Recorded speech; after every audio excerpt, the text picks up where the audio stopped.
to questions. Right, yeah, no, totally, I agree. So I want us all to start, so just make sure everyone has a block, you have blocks. And what about straps? I don't have one. Let me see how many. Here. Oh, we have enough, we have 4 here. Okay. And I have one of my. Do you need? Yes.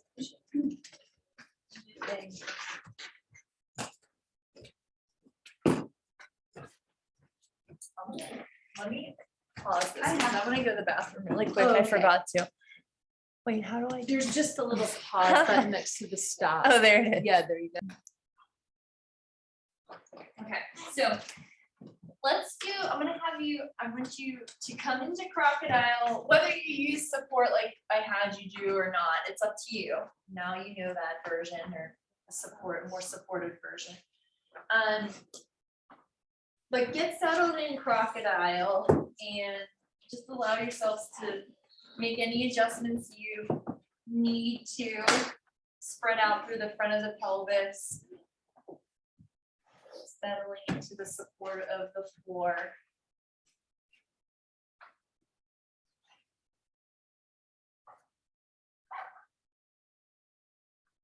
Just start to check in with your body again. So noticing how you're feeling within the body.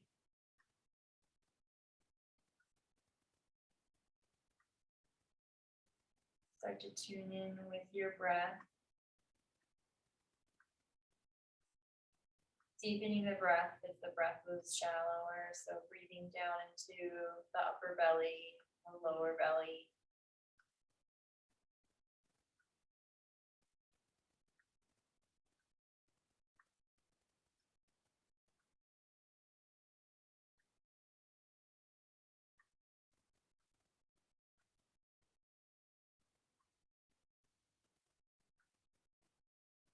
Breathing into the rib cage area, so let your awareness rest there for a little bit.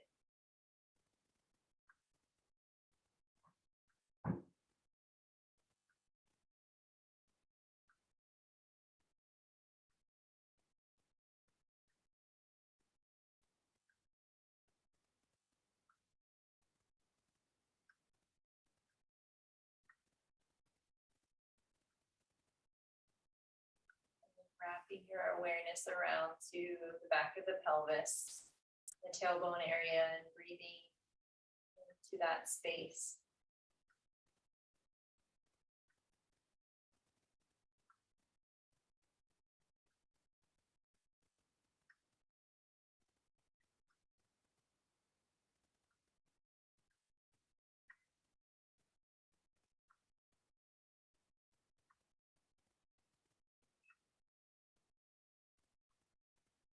Letting all those areas merge, the low back, sides of the body, low belly, letting your awareness rest within all those spaces, breathing fully into them.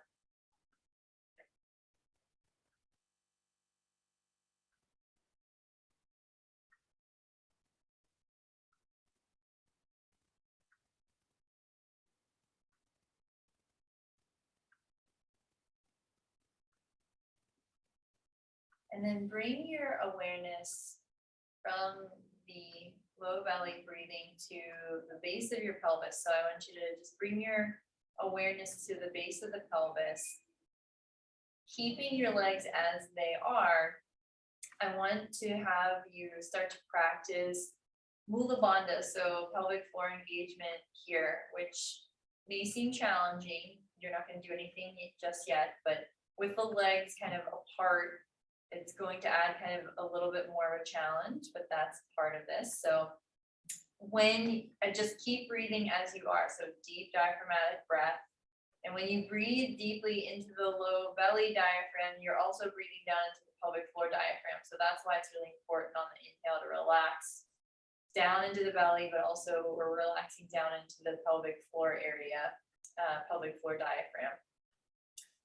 So on your exhalation, I want you to engage through the pelvic floor, you can have your focus more on the perineum area and draw up and in through the center of your pelvis. So as you exhale, you pull up and in, and as you inhale, you relax down and out through the pelvis, down through the perineum.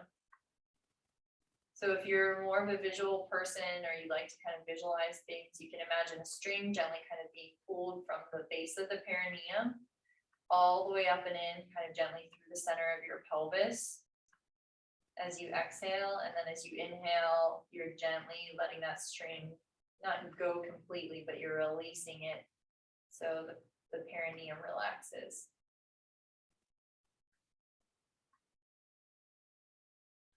Try to not let your glutes get involved because they probably will want to, especially when we practice Ashwini Mudra, which is a root lock for the anal sphincter muscle. Try not to let your bum engage in any way. Anal sphincter muscles, none of that. Just perineum, pelvic floor area. When you inhale, you can relax fully and keep that area relaxed. And then I want you to slide your legs together, and we will focus more on Ashwini Mudra, which is again for the anal sphincter muscles. But as you exhale, it goes from external to internal. So you will start to hug your glutes together like you're hugging your tailbone, and then go up and in through anal sphincter muscles and engage, close off the anus. As you inhale, you relax from inside to outside. So your glutes are the last thing that release. And then again, in the gross form, we're just thinking glutes draw together, and then you feel that felt sense of trying to not pass gas. That is usually how I explain this. And as you inhale, you relax internally first, and then externally second.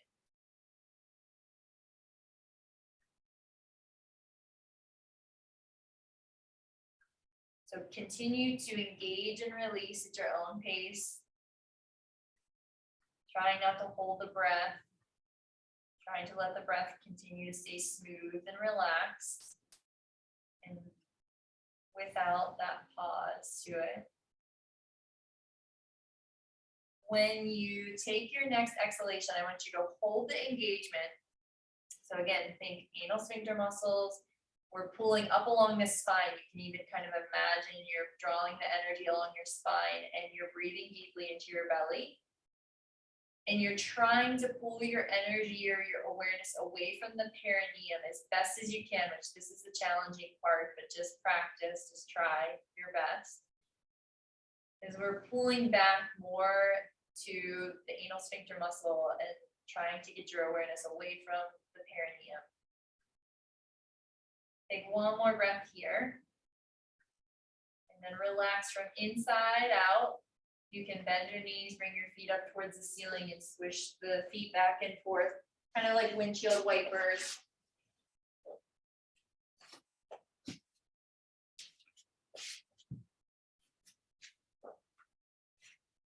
And then when you're ready, you'll bring the legs back down and you can roll onto your back. So take your time, bring your hands under your shoulders, roll onto your back. You will want your block. So grab a block. And so the block, I want you to put fitness width between your inner thighs first. And if you need to move your feet a little closer together, you can, but just let your arms relax at your sides. And you're not death gripping that block. It's just like lightly held on to by your inner thighs. And of course, we're going to engage and release, linking that with your breath. So when you exhale, I want you to start to squeeze your block. So slowly squeeze the block as you exhale. And then as you inhale, you slowly relax how much you're squeezing the block. And you keep doing that. So for the length of your exhale, you slowly squeeze your block. And as you inhale, you slowly relax how much you're squeezing the block. So it's not abrupt. It's not an abrupt squeeze and release. It's very slow and it moves, of course, with your breath. And just continue to do that while maintaining a relaxed upper body. So no tension in the shoulders, the hands, the neck.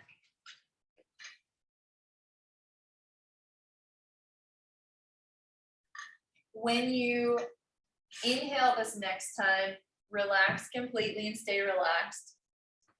We're going to move a little bit deeper. If you didn't already feel this kind of engaged, you will be more aware of it now because we want to focus on it more. So pelvic floor, perineum, we want to start to engage there on the exhale. So whenever you are ready, you can inhale deeply and exhale, start to squeeze your block and engage the perineum, pelvic floor, draw up and in, and as you inhale, relax down and out through the pelvic floor, inner thighs. And you slowly do this at your own pace. So again, it's same thing, exhale, squeeze the block, engage through the center of the pelvis. As you inhale, you relax through the center of the pelvis, perineum, inner thighs.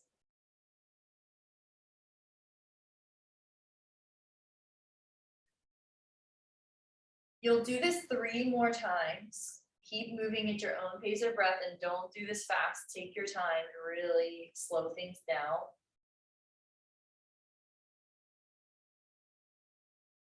On the 3rd time you engage on that exhale, I want you to keep the engagement going and hold it, but don't hold your breath.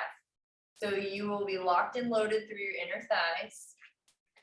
Your pelvic floor, you're engaging through the perineum.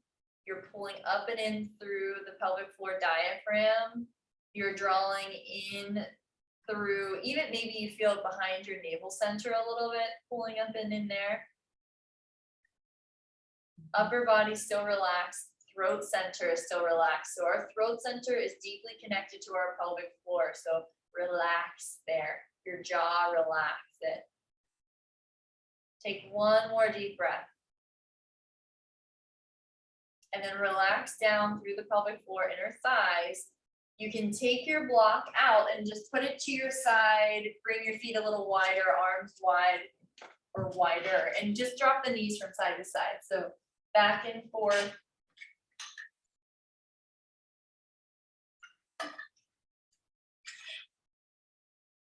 And then after you do a few back and forth knee drops, you can come back to center and we're going to get that block again and put it right back between the inner thighs, thinnest width.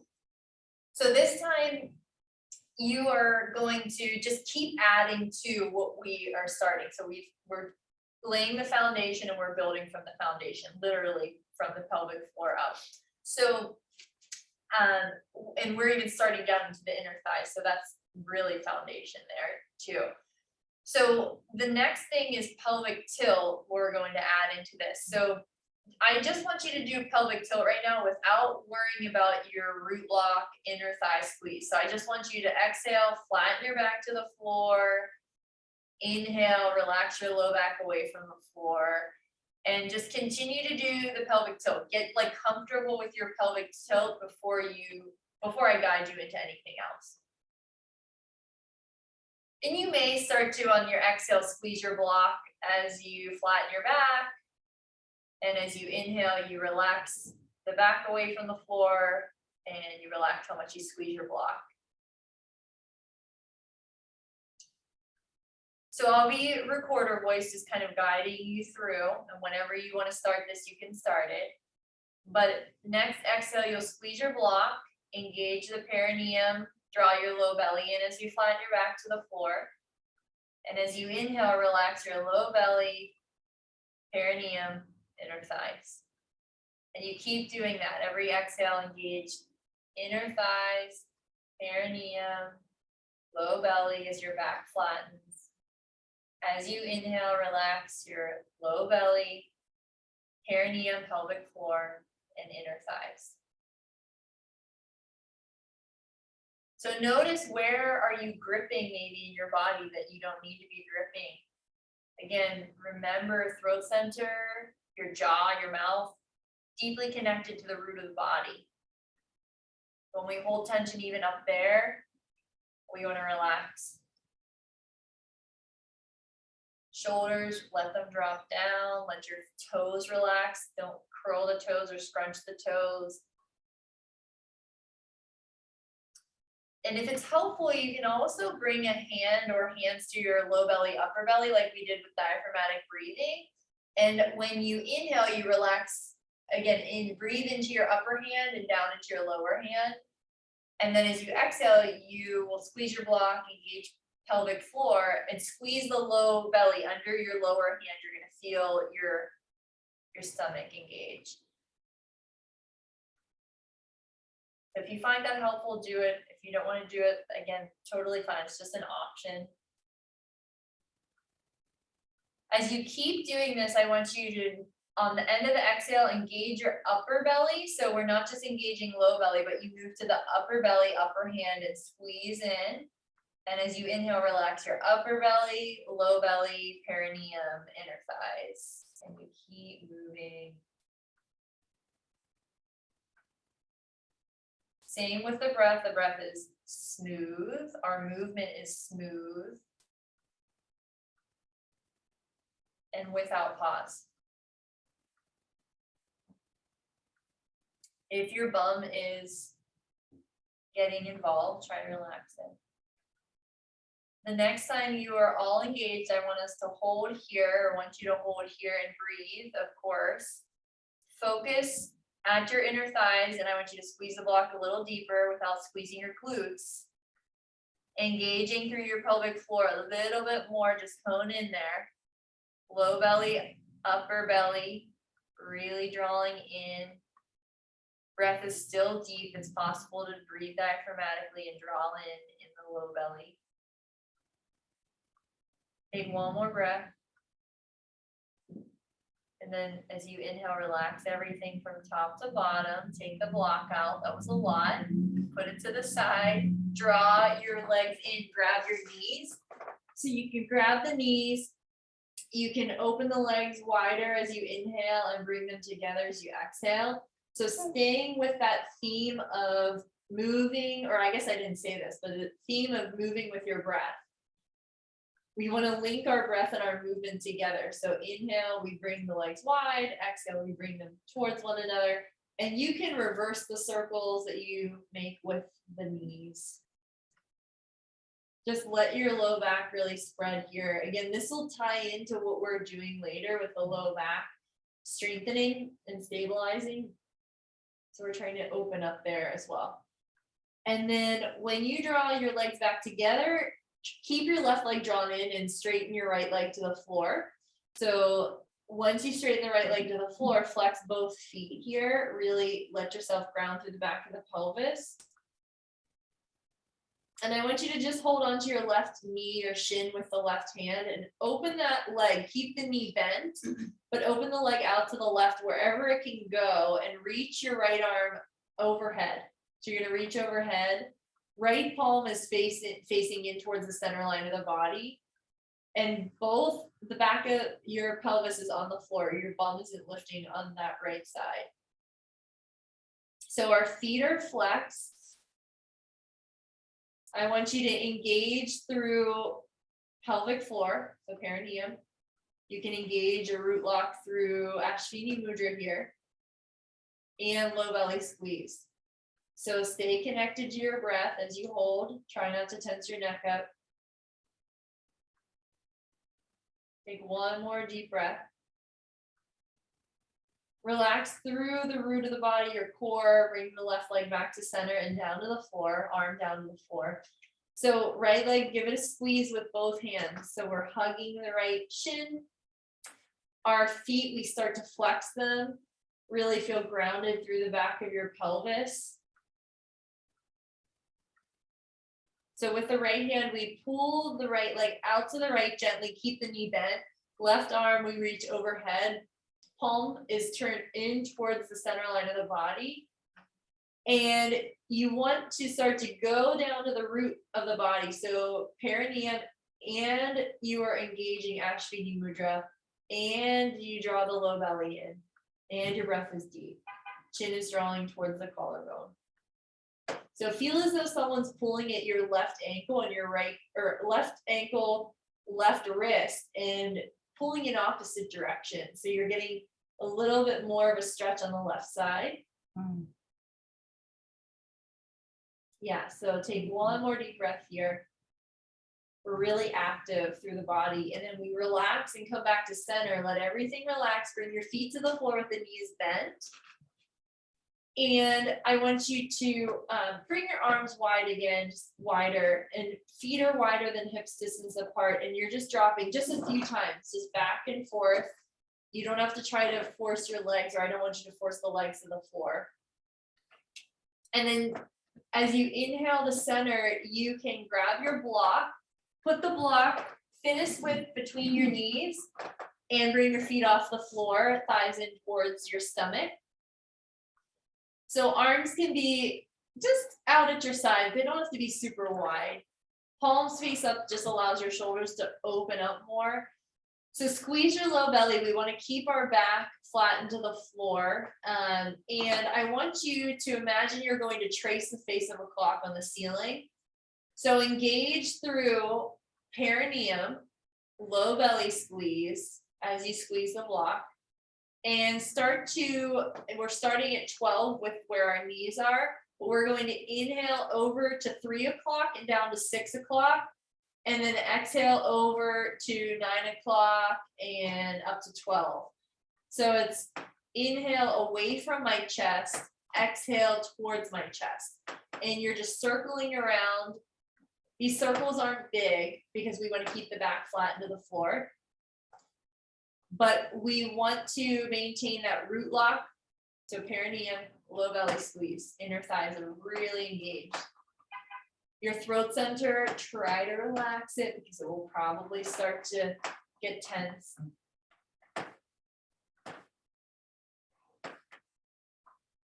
Remember, that's something to be aware of, especially when working with the root of the body. Throat center is connected to that space. So we want to relax there. And then when you come to 12 o'clock, I want you to reverse the circle. So again, inhale to 6 o'clock, exhale to 12 o'clock, keep the back flat into the floor, and we're just circling around. Nice and controlled movement here.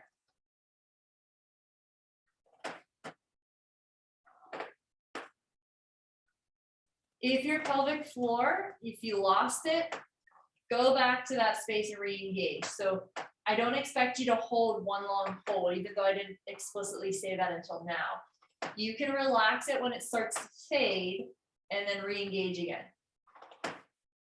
As many times as you need to.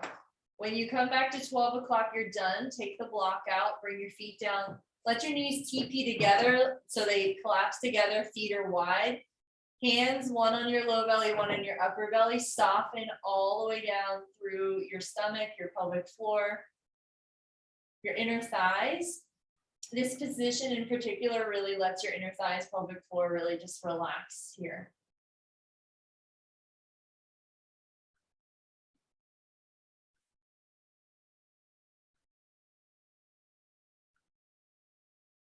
So just having that subtle awareness from your practice or during your practice and noticing from each thing that you do, subtle shifts in the body. And then as you're ready, I want you to roll to a side, doesn't matter what side, slowly come up. We'll come up to hands and knees. And so if you want anything under your knees, you can throw a blanket under them. I'm just going to, just my mat is pretty thin. So block, I want us to use it again, thinnest width, inner thighs. So wrists are under the shoulders. And so we are going to start with cat-cow, and then I'm going to incorporate some other things into this. So let's just get the movement down with cat-cow. We all know it well. As you exhale, you're going to start to squeeze your block and arch the spine, tuck your chin towards your chest. And then as you inhale, untuck the chin, drop the chest, the belly, open through the sit bones and look forward. And you just keep moving at your own pace. And I will say this a lot, but try to go slowly. Do not blow through this. We want to really like slow down and be intentional about what we're doing. And notice where you feel the stretch in your body, like along the spine, up into the shoulders, your neck.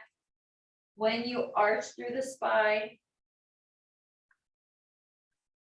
Same thing when you move in the opposite direction. Notice when you let your belly drop, let your chest drop, where you feel a stretch in the front of the body.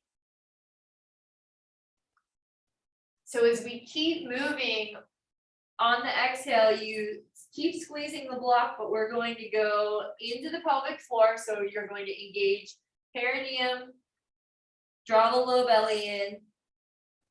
And then as you inhale, relax your low belly, pelvic floor, inner thighs. And those three things I want you to keep focusing on. First on the exhale, it's inner thighs, pelvic floor, second, low belly, third. And then as you inhale, you relax low belly, pelvic floor, inner thighs. When we are in cat and we are all hollowed out, I want you to stay there and breathe. Try to relax your bum here. This is like a good place to challenge that. So squeeze on your block more, go into the pelvic floor more, low belly more. Really press into the floor, spreading through the fingertips like you want to get away from the floor. Back of the neck is relaxed. Take one more breath here. And then relax through low belly, pelvic floor, inner thighs. Take your block out. So knees are wide, about as wide almost as your mat, short distance. Left hand to the center of the mat. I'm going to mirror. Right arm, you're going to reach out to the right on an inhale towards the ceiling. Exhale, thread through to the left and keep moving with the breath. So we inhale, open, exhale, thread through.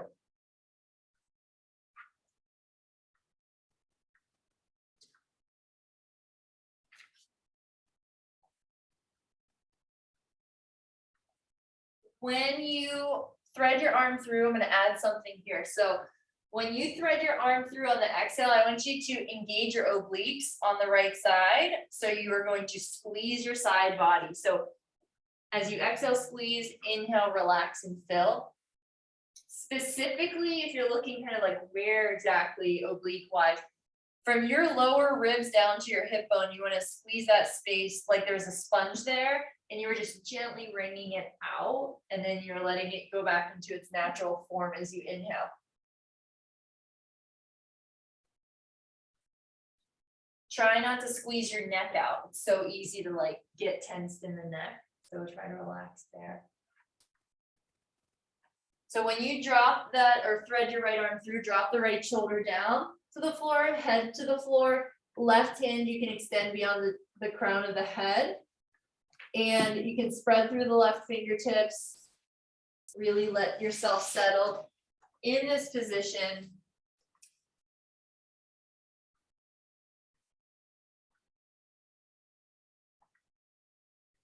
If you want to take this deeper, you can always walk the left hand over to the right a little bit. Or not a little bit, but more than that. So see what you want to do here.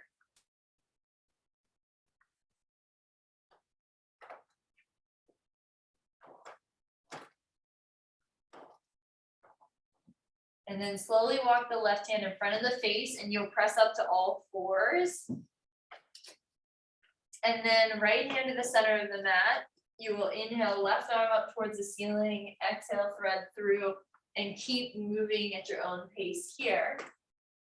And once you get into the movement and link your movement with your breath, you can start on your exhale to gently squeeze on the left side, your oblique area down towards your left hip.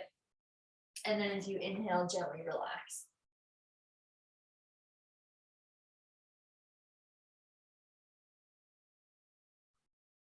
So like I said earlier this morning, you can imagine you're breathing into the lower lobes of the lungs.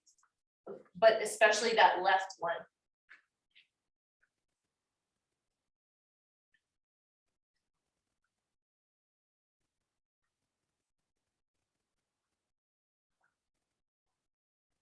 When we thread through, drop it down, left shoulder, left side of the head, no more squeezing your side. You can walk your right hand beyond the crown of the head.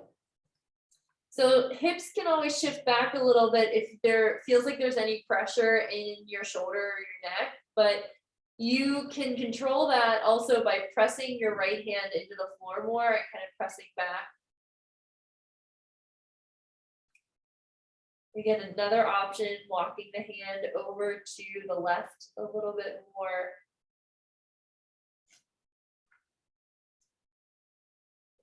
Nice full breath here. This is a good place to focus on that deeper diaphragmatic breathing.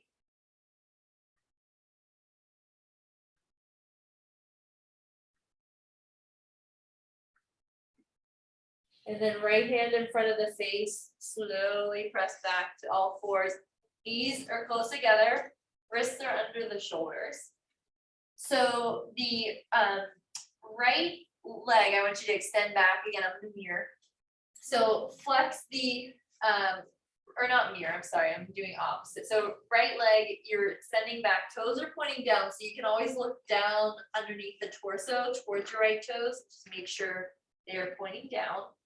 But then look out, kind of out between the index fingers. So on your exhale, you're going to tuck the forehead and the right knee towards one another and squeeze the low belly. And then as you inhale, relax the low belly, lengthen in opposite directions, and just keep moving here.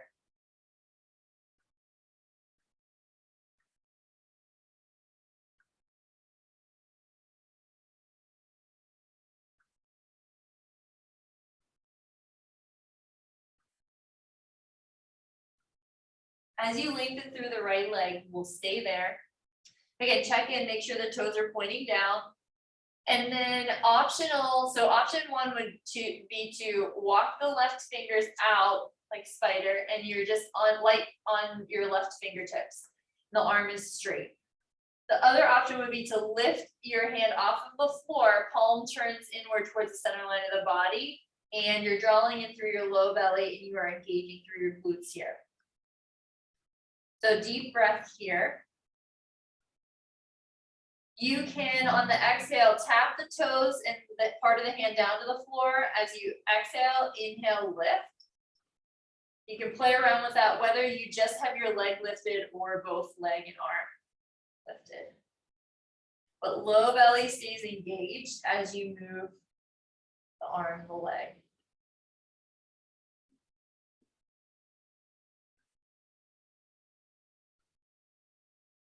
As you lift, you're going to stay here. And I want you to lift a little bit higher. Chin is drawing towards your collarbone, so your neck is long. One more deep breath, lengthening in opposite directions. And then lower the hand, the knee down, knees wide. Child's pose, yay. Give your wrists a break. Walk your hands though to your left. So I want you to walk to the left far enough that you feel stretched down your right side and just hang out here.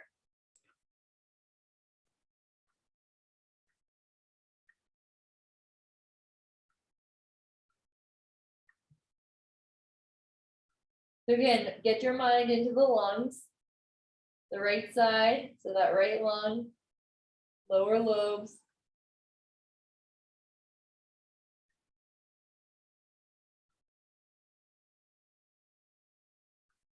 One more breath here. And then come back to center, back to all fours, wrists under the shoulders, knees close together.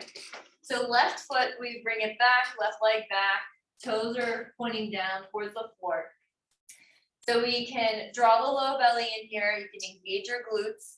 You can tiptoe the right fingertips out in front if you want, and then you can lift the arm if you want. Palm is turning in towards the center line of the body. So we're lengthening through the crown of the head at this point. And on the exhale, if you want, you can slowly start to, I did the wrong thing. I was thinking I was going to curl in. We wanted the hand down first. So it's, sorry, hand down. Exhale, tuck the forehead and the knee towards one another. Inhale, lengthen.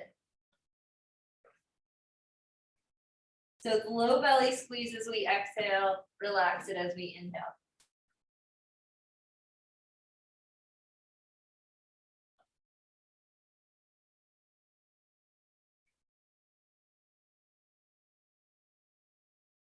As we lengthen out, we stay there, toes are pointing down. Then you can creep the hand out if you want, right hand can lift. So on the exhale, it's tap the hand, the foot down, inhale, lift. And you could do palms face down if you wanted to. Honestly, you don't have to have all the fingertips touch though, if you're having the hand turn sideways. Just part of the hand touches. So you're lifting as high as you can as you inhale, keeping the low belly and your bum engaged. When we lift, we are holding, but don't hold your breath. Low belly is on lock, bum is on lock, and you are lifting your arm and your leg as high as you can. Chin is drawing towards the collarbone, and you're holding for one more complete breath here. And then you release, knees wide, come back into child. Wrists relax, you can walk the hands to the right, so right side. Settle in here. Breathe into the left side, left lung. You want to imagine you're just breathing into that side.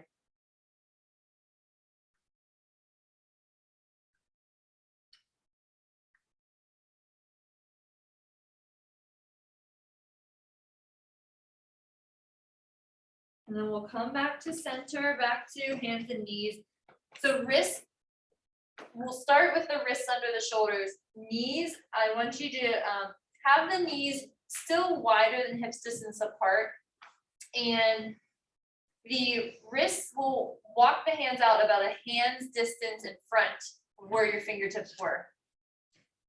And you can always adjust, so this isn't like set in stone. So what we'll do is we're going to make a figure eight with the pelvis.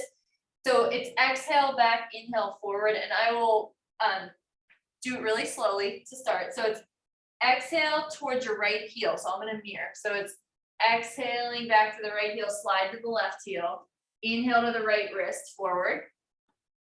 To the left wrist. Exhale to that right heel, left heel.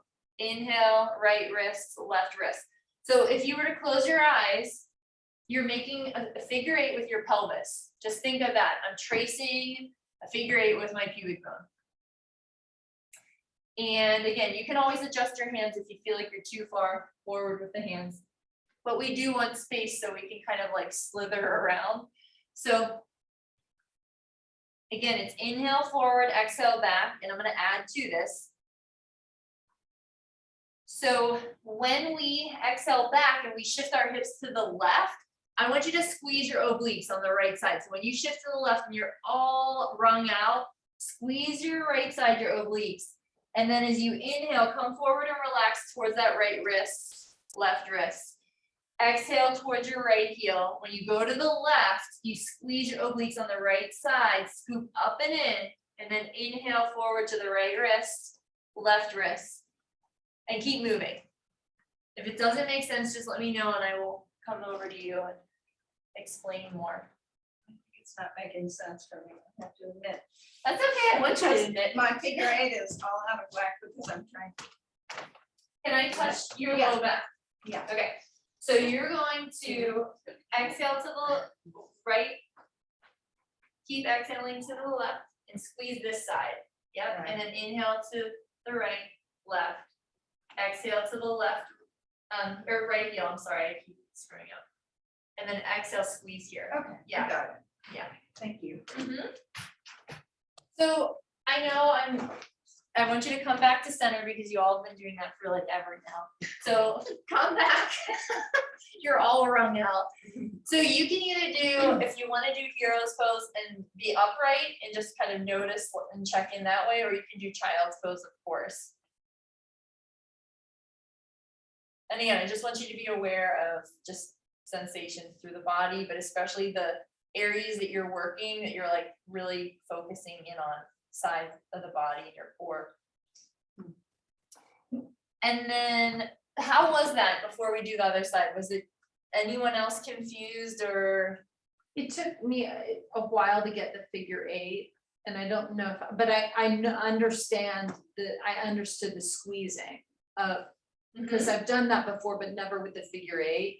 So I knew how to squeeze into it. I just don't think I got quite the figure 8 going. That's okay. Yeah, Like, try to, the other thing is like, what we think like it should be and what it actually like, don't worry about like, and don't worry about what I'm doing, and like, if you're like, oh, am I doing that, you know, or I can't do whatever, like, it's just do whatever, like I said, if you can just think of like tracing even like a small figure 8 with the pelvis like here in all fours, and then you're just bringing it bigger, you're just making it bigger. And again, try to think of this space being the initiator of the movement, not like your upper body. It's just upper body goes along, and it's really your pelvis, and it takes a lot of like, you're letting loose down here, which is hard for a lot of people, like, because they hold a lot of tension here. And again, if we're talking even like chakra and like deeper levels of like shame and like this area in general, like I'm saying you're wanting to relax there. yeah. And like, you know, that's not always, you know, when you tell someone to relax, you're not like gonna just be like, relax. But that's, you know what I'm saying though, is like, it's just trying to be more aware of that. And you know, traumas, injury, all of that plays a part in the layers of like why we can't sometimes move in certain ways, but it's you're still able to access it. You just have to modify, you do what you can. Yeah. Like, I mean, it's, you know, it's like meeting your body where you're at. Yeah. like we hear all the time. So, okay, other side. This is not gonna be a complete practice, like, just so you know, the class. I mean, like, it's not gonna be like always just Shavasana, so because I wanna have time for you guys to have lunch, so, okay, so other side, if I'm remembering correctly, so knees are wider, wrists, again, you're gonna bring your hands out. And we're going to, I think it's exhale, left heel. So it's inhale, forward, exhale, left heel, right heel, inhale, left wrist, right wrist. And just get the figure 8 first before you do the squeezing. If you want to do the squeezing, you do it. If you're like, I don't want to do it, I just want to get this movement, do the movement. But it's inhale, forward, exhale, back. Again, take your time with it. And like explore, notice like where in your hips, your pelvis, your back that you're like, oh, that's tight. 3, 4. Yeah, so like check in, like that's why the slow, mindful movement, intentional movement is really important. Because then you're not just blowing through it. So we're contracting on the Left side, when you go to the right heel, you start to creep up from the hip bone all the way up towards your lower ribs, and you like feel like you're collecting like all under there. You could even like think like you're trying to pull up and under your rib cage and then relax. And just looking straight down. Yeah, just let your head, like honestly, let it move however it moves. Like let your head like drop and relax. Like my head sometimes rests towards my left arm when and again, I'm saying what you would kind of be feeling since I'm mirroring. So the head kind of drops to the left when you move your hips to the right. Does that make sense? Does that kind of happen? Yes, exactly. Right in place. Yeah, so you just let the head move however. And then whenever you are ready, you will come back to center, either child's or heroes. And just, again, whatever feels like it's calling your name. Let your wrists relax. Check in with your left side. Does it feel a little more alive than the right? Not like, just a little more vibrant, I should say, from doing that. Or do they feel a little more balanced? That's another thing too. And then I want you to come onto your backs. Again, this is our abbreviated class. But I promise we'll be doing more in the afternoon after you eat. So how I wanna end this is to do a deeper just twist on our backs, and so you can use. If you have, like, as most of you know, I like a lot of props, but we can be minimal with this, so at least a block. But if you have like a bolster, or you wanna use it, or you wanna use blankets, you can like pile blankets up at your sides, but what we're going to do is feet will be on the floor. If you want something under your head, put it under your head. And you're going to cross, I'm not gonna mirror. So your right leg over your left, block would be on your left side. And you can hold the block with your left hand to adjust it, but your right foot, or I'm starting to mirror again. Your left foot's on the floor. And you can walk that left foot to your right a little bit and shift your pelvis to the right as well a little bit. And then you drop your knees to the left, and you can prop your knees up with anything you want if you feel like it.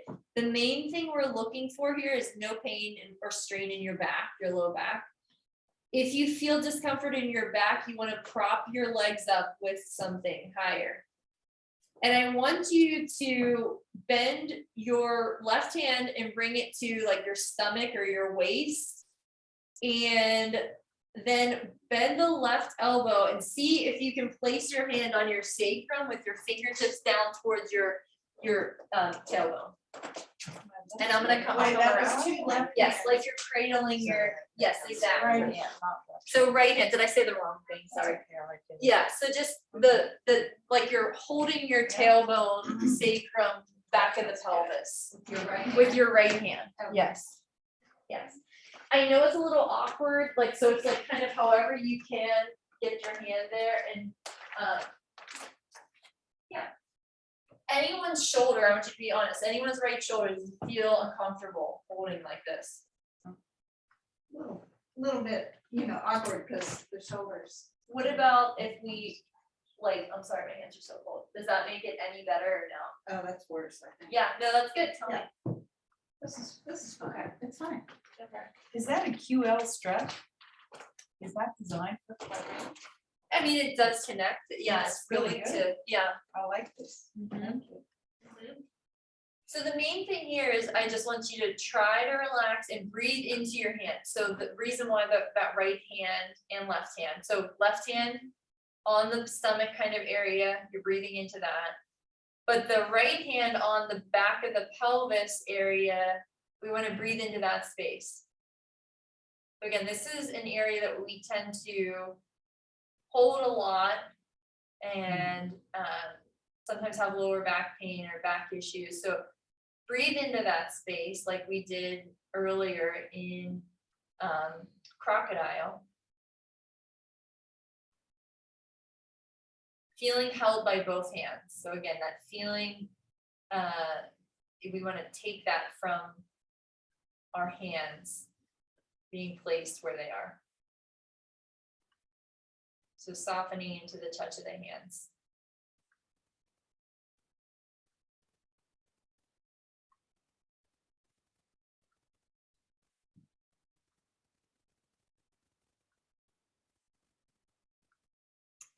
And if your gaze is more towards the ceiling or more to the right, I want you to turn your head more to the left. So it's almost like you're pretty much laying on the left side of the head.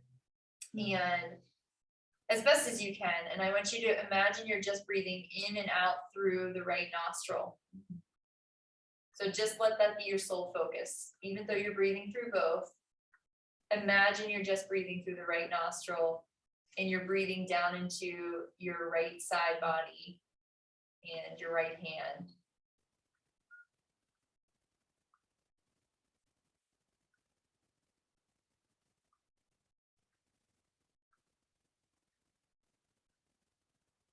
If your mind wanders, again, the anchor is that right nostril, right side body that you're breathing into. Move back.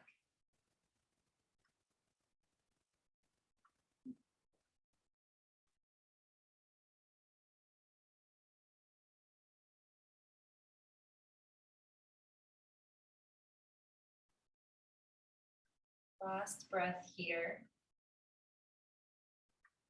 You'll slowly release your hands. You will bring your legs back to center and unpretzel them, bring your pelvis back to center. And then take the block to the right, if you use one.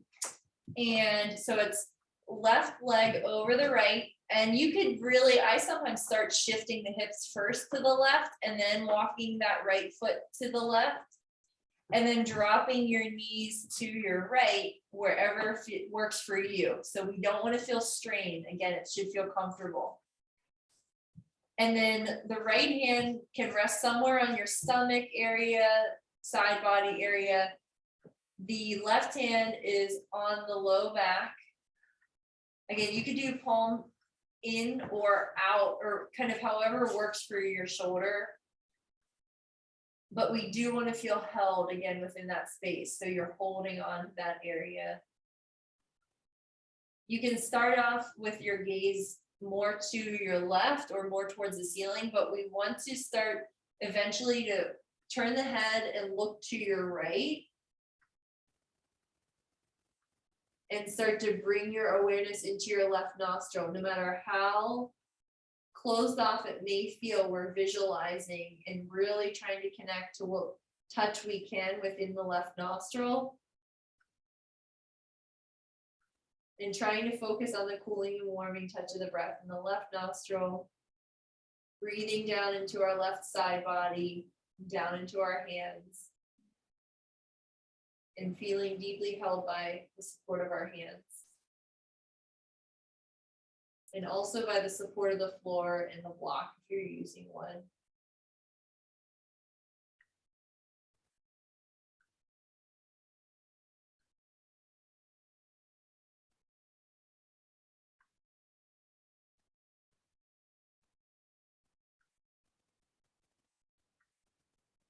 If your shoulder on that left side feels like it's tensing up, which mine was doing, try to just soften through the shoulder. See if you can soften there more.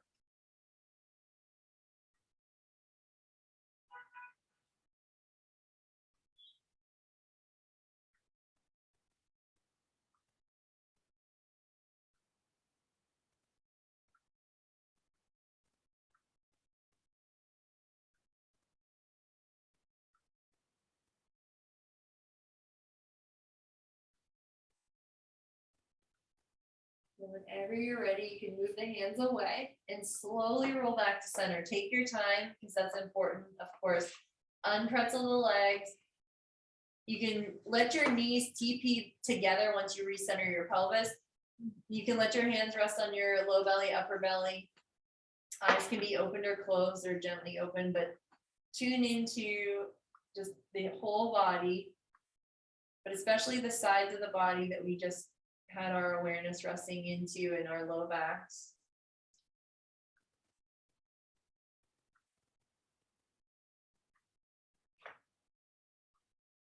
And then whenever you are ready, you can roll to a side and slowly come up to seated.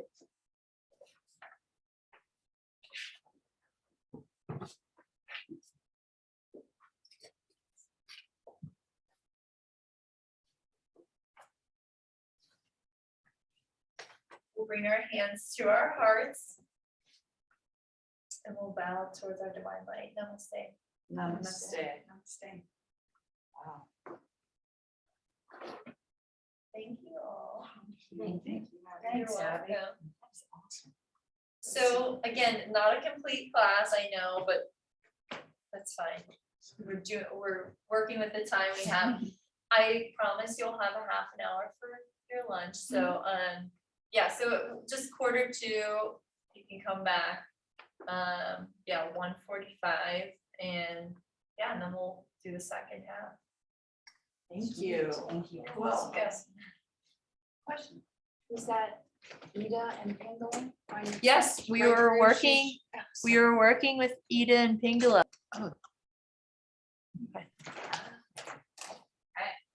So the art of sequencing we'll be working on, and specifically for the low back. And I think, so the first thing but I'd like to go over two questions. So what are common issues that need to be addressed when we are focusing on the low back? And what do you want to create for the low back? Like as far as, like, what are we looking for, you know, getting out of like the sequence for our low back or whomever's. And so this focus is not just of the low back, but of like creating a subsequence within like a bigger sequence. And so that's kind of like our focus this afternoon with the low back and abdominals. But first, low back. So like I said earlier, we can do this a few different ways. I mean, you are supposed to design a practice, like a 10-minute practice. I've been flexible with this with like COVID and like the whole online teaching. I don't know how Kate has been doing it, but with like pairing up or doing groups. But in the past, I've sometimes, I mean, I've done the groups where, you know, it's online, we've like split off into the group and then in class. But we could also potentially make a sequence and not teach it for one of them, and then talk about your sequence and like go around and talk about it.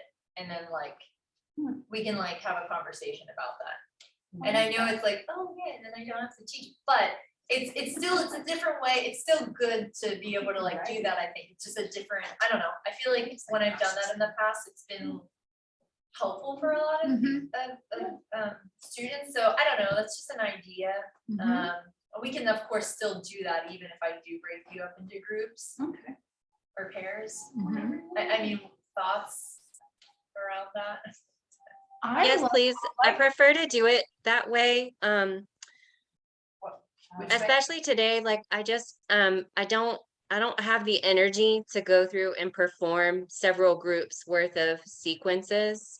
And I also feel like that whole like act of instruction seems more like a 200-hour thing, whereas like if we just briefly talk about what we had chosen and why, that gives us a little bit more time to think about it more critically than to spend the time doing the actual instruction. That's just my preference.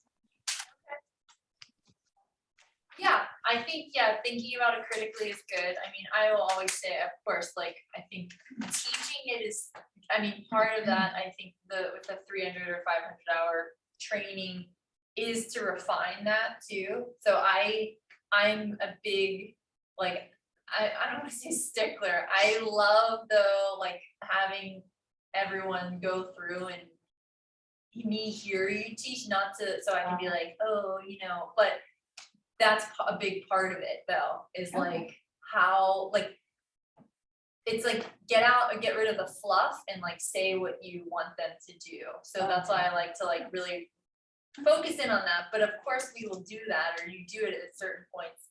But today might not be one of the main things we're focusing on. So yeah, I think I don't know why I felt the need like to say that, but I did.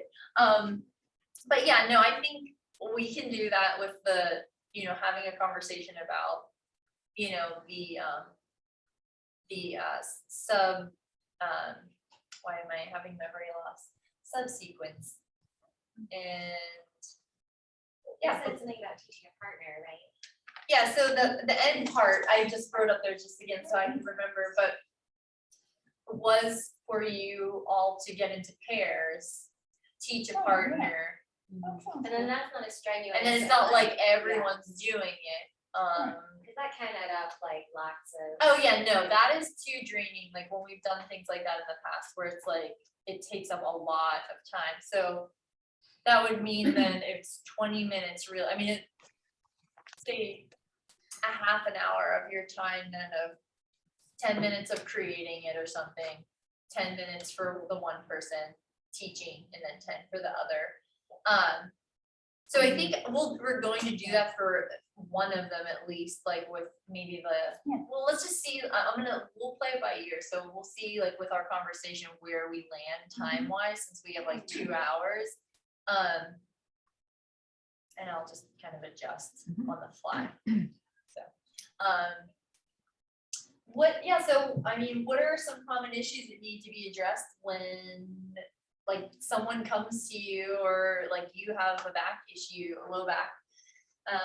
Not even low back, I will say low back issue, or even just if we're focusing on the low back, what are some things that we wanna, You're talking about like what causes the low back or what are people complaining about? yeah, what are, what's like, what, bothering them? yeah, what would we want to, like, well, yeah, actually, that is, I'm looking at the second one. So what are the things that we need to address? So, yes, common issues, exactly. Silic slip disc.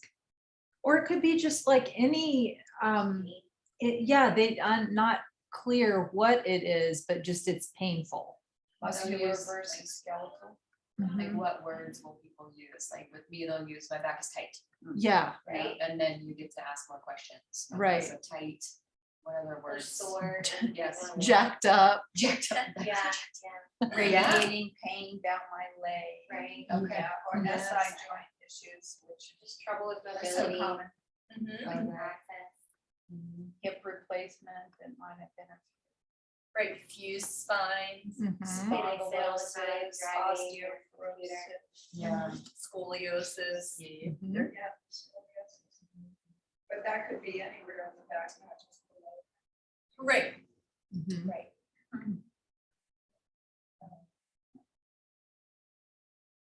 Anything else? Slip disc, bulging disc, trauma, Mhm. progression out of physical therapy. Just have an injury from lifting something. Trying not to. Right. Like Yeah. straining. Keep from Like that. that, yeah. Avoiding surgery. What would be something that we're looking, or not something, what are the things we're looking to then do for the low back? I don't know if that's the right thing. Stretch and strengthening. And Or like also, bring, yeah. I was thinking that like the importance of establishing like a neutral spine. And, I think a lot of the restorative reclining, just knees bent. And now I'm thinking ahead to like sequencing and stuff, but sometimes just lying on the floor can help you connect with, relax into that neutral spine. Also, I think of, I could be wrong here, but core strength as being really Yeah. important for protecting the low back. Oh, for sure, yeah. And you need strong glutes to go with that. Right, because the hamstrings can take over, if you're not strong in those areas, then the hamstrings will take over if your glutes aren't like strong enough or isn't strong enough. And then there can be that, where it's not unstable, I can't think of the word, Unbalanced. yeah, it's like there's instability in the, SI joint. yeah, I mean, that happens, yeah, so it's like, it's either, there can be either not enough strength there, or like too much strength somewhere else, or too much tightness somewhere else that's been like, when you use the word jacking up the back, or, creating strain for the low back. Or that thing called piriformis syndrome, which causes sciatic like symptoms or presses on the sciatic nerve. So Right. that's all, stretching the glutes and what's it gonna say, the psoas. muscle as well. Right. So as, too, though, there's more of that pooling, I think, in the front that happens. Not that doesn't affect the back, but, it's, yeah, I mean, that's always an important spot to work. Often But- do like stretching, I don't wanna say hip flexor, but that whole area in the front. right? That's what bridging does, and if you ever, I don't know if it was you actually did this, but someone was, or maybe it was Kate who taught us in the last segment, like, we're doing circles and rotations of knees into our hips, with hips on the block, and then straightening our Yeah. legs and like stretching. Psoas stretch. That's I hard. mean, I've started to kind of offer that pretty regularly when people are complain a lot of certain, and you can see it in their body too, if they're really tight there, so they can't like. Yeah, they right can't sit. here, yeah. They So, can't let their knees drop. right. Yeah. Need to check. And no, and you're right, like, I mean, with the psoas, I mean, it's all interconnected, like with the front, the back. So, yeah, I mean, that's just as important to stretch. Trying to find. Cause I like sitting here, so today, thank you though. So what are some poses that you think would be helpful? Or like, you don't even have to tell me a specific pose, but okay, so we said abdominal is important for strength. But what other things can you think of that are going to like help the spine or the low back? I think you have to be careful with things like twists.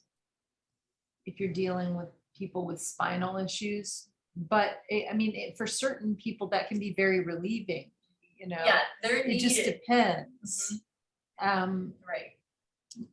You know, if it, I guess it just depends on the case. I have a question to you about knowing, you know, what we learned in 200 hour, like the different and just common sense. Like the neck is very mobile and so can often need some stability, can be very, you know, might need to be balanced with some stability. The thoracic spine isn't terribly mobile, so maybe we want to, sometimes, you know, this is overgeneralization, not as mobile. The low back, very, very mobile, not very mobile, you know, a little less mobile than the cervical spine. So where is that, and maybe I'm wrong in this, where is that balance between too much mobility, too much to, you know, mobility and stability, I guess, because at least for me, I tend to like, you know, if I'm gonna not be mindful, I'm gonna bend at my low back, you know, and I'm not gonna be mindful of, or you see people not hinging, you know, and I'm like, you know, because of this yoga training, but, you know, it's just so easy to be like, well, I'll just do this, you know, or I'll just do this, you know, and then, so how do you balance that mobility and stability and stretching and strengthening? That's where I I'm kind of know. like, okay, where do we tweak all this? Yeah, well, it's like tweaking it all pretty much, like you're trying to hit all areas, or that's how I look at it. It's like in trying to create, and I know this isn't straight across the board for everyone, because if we're teaching like a class full of people, they're gonna have different things going on. They might be like, my back is fine, you know, but what we're gonna say, we're teaching for like that class, that whole like, you know, mix, or, you know, so, or maybe I should just say, maybe it's more specifically for someone that is like, you know, needs to, I don't know, like, I'm trying to think out loud, like how to approach that, if like, it'd be more helpful to do like a generalized teaching, because that's what I feel like, you don't even know how to like tweak it. I think it depends on what someone's coming in for first. If it's like a private, that's gonna be different, of course, than if it's like a class. You can't then tailor it to, so I think in a class setting, yeah, I look at it as like, I wanna hit whatever, I want it to be well-rounded. So like, we're going to stretch to create the flexibility, but we're going to also stabilize and strengthen to create the stability and strength where people need it. You know, whether someone's hypermobile in certain areas and they need the more stability, or there's just weakness there and they need more stability. Yeah, So how do you diagnose that if you're in a private? How do you diagnose? Where you're hypermobile and where you're You can fixed? see it. You look at someone and you can see even like in their joints how they pop, like how they're, you know, how they are when they do a pose, and if they're, I mean, I'm looking at like the bigger things that we can see, the hyperextension or something like that. But you can see with people if they have kind of like the sway in their back where their stomach's just like forward and their back, there's a big rounding in the lumbar spine, you're going to, you can see, okay, well, there needs to be more stability in the front here. There needs more stability in the back, because like there's just, it's all compressed and everything's just dumping out. So you're wanting to like bring that in, stabilize back here to help support also. So it's kind of like a front and back thing that we're doing, not just the back. Right. I feel like, like And roof is really important actually too. if I feel like the stuff we did today with you focusing, that stuff is probably very beneficial, I would think. And then I was also just sitting here thinking that standing postures are really, and because being able to transition from sensing your navel center in, when you're on your Right. back, Right. to standing up and sensing that same collection in the I standing think it's posture. also about your feet, like how you're distributing your weight on the feet. Yeah. And you can see a lot of people either leaning forward or Right. backwards in their Right. feet, or their knees going out, not being able to push down through the Right. insoles of their foot, stuff like that. It's Mhm. really contributing either to letting you know where they're feeling pain and why, or just in general, like misaligning them, so. Right. I'm listening to this. And I am also thinking seated postures are probably some of the hardest for people with. Oh, yeah, for Yeah. sure. Yeah. We said twist, seated, standing.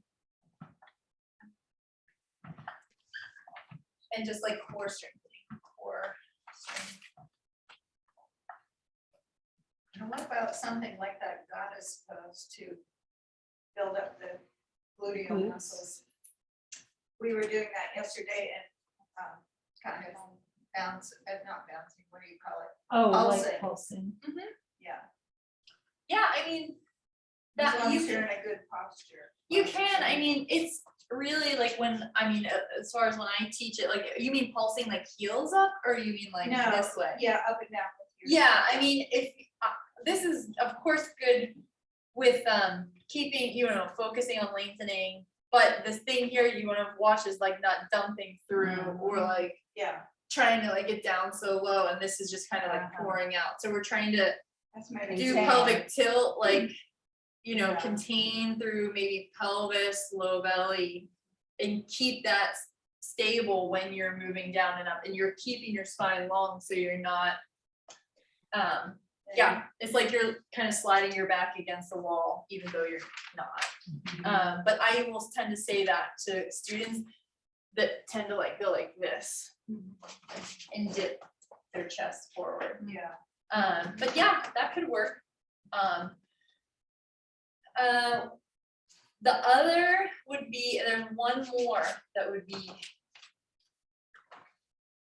Think of I'd say back bending, the bridging is really good. back bending, no. Oh, yeah, back yeah, bend. yeah. I would do modified bridge or forward folds and seated. Yeah, those would work. Sorry, my head's cut off. Yes, those would work good as well. So, twists, they help to keep like your spine, like things elastic, and like there's, that movement going instead of like that rigidity that tends to happen whenever, we're not doing things like that. So it helps the spine stay elastic and healthy. So even though twists, yeah, you have to, of course, watch. You're not gonna throw someone into a really deep twist, but twists are good. Okay. And like your low back, you can't twist like this part of your back, your upper back is where you get like really the most twist. This is like where we wanna stay stable, and then it grows out of the kind of center of the pelvis. So there's not that much mobility down here, nor are we trying to like get our low back to be like twisting. I think of it as like keep this stable, like if we do even standing hips facing forward like I'm doing, and you are twisting to a side, and we're keeping the hips facing forward, and we're focusing on the twist up here. So it's not, I'm turning my pelvis like this. Cause that will jack your back up. Mhm. It feels horrible, like even just, doing that. So it's stabilize here and then twist and open up here. And then, yeah, you keep your neck. That is whatever, like chin in line with center of the collarbone. Or if you want to look deeper, you can look over the shoulder, but you're not like cranking your neck back. So that's kind of how I view, like, even in a seated twist, that's what, you keep this kind of facing forward, and then you don't have to be super rigid with that, like, of course, but even like here, like, I don't feel much movement here anyways, like, it's kind of like, it grows out of the side body, that's like where you feel it, and then it goes up into the shoulder. And, we can play around with this. What about reclining twists So you mean like, what do you mean, like on on like the floor, like, like your knees to the side and all that? yeah, these are all good. Yeah, okay. Yeah, doing, anything like this. Plank, side plank. Yeah, I mean, plank would be good. Yeah. I mean, as they progress. you Yeah, maybe start right, I something wouldn't with- start it off that way, but yeah, that would be good, but just think even more simple than that, like, so think of, like, the things we did earlier with the core, that's like the stuff that, I mean, that is like, kind of part of the reason why I was teaching that, or not, I shouldn't say kind of, that's why I was teaching it that way, is because that is a good thing to reference, and like when you're building like a routine of like going back to stabilizing that area, because the root locks can be really helpful. Again, like, I know I talk about this a lot, probably when I see you all, but that's like your foundational area, the foundation of your house. And I mean, again, I say it all the time, but like, you can't build like a really stable house without having that strong foundation. And I mean, that's part of our pelvis, our low back, our core, that's all part of that like foundation. But if you connect to the stabilization in the root of the body and the core of the body, then you're stabilizing the spine. And then it's safer to do like, different twists and things like that. Not that you have to do seated twists and other things like with the root locks, but that is an option. I mean, I do that in class a decent amount, where it gets people's minds to go there instead of like, oh, I'm just doing the pose. It's like, or trying to crank the upper body, like where some people are like really trying to go hard in the upper, and it's like, no, like, go down here, Build it up. start slow, and then turn, and then focus more on drawing, instead of like twisting this way, draw, the left shoulder back, and use the right hand on your low back instead of pressing into something, to use more of your core strength to help with like the twist. So you have that spiral. So you're that's less, spiraling out. you're less using like your arm strength to just pull you into something, and you're actually using your core and like the root of the body. Like, I'm doing a root lock, low belly right now, squeeze. It just changes it much different, and you get so much more like, it's such deeper work than just like, I'm in the pose and I'm cranking my low back here. And nobody ever wants to stay in it that way. No, because it's hard. Well, no, it's like, you mean the way that it's not engaging, do you mean? Or engaging? Yeah, like as you, not engaging, because they're always people don't like to stay in twists, but I'm developing this great love of twists as I develop it how you're saying.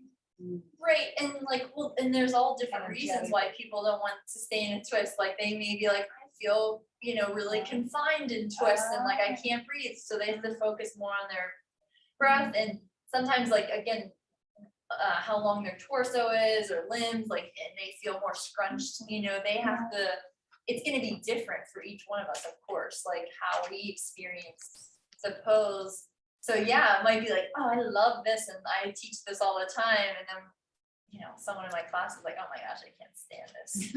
You know, and they're like evil-eyeing me or whatever, but like, but yes, but I mean, that's part of the practice is embracing the discomfort. I don't mean discomfort and pain, I mean like breathing into, I mean, yeah, the hurting so good in like, I'm not like, I mean, a non-painful way, but like, Yeah.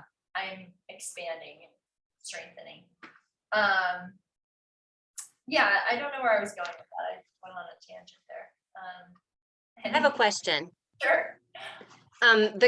Because I love your tangent. This is all important information, but I really started paying attention when you started talking about the pelvis, low back, and core being the foundation. And I wrote a note that it's safer to practice other asanas, when you have that foundation. Can you relate this to me?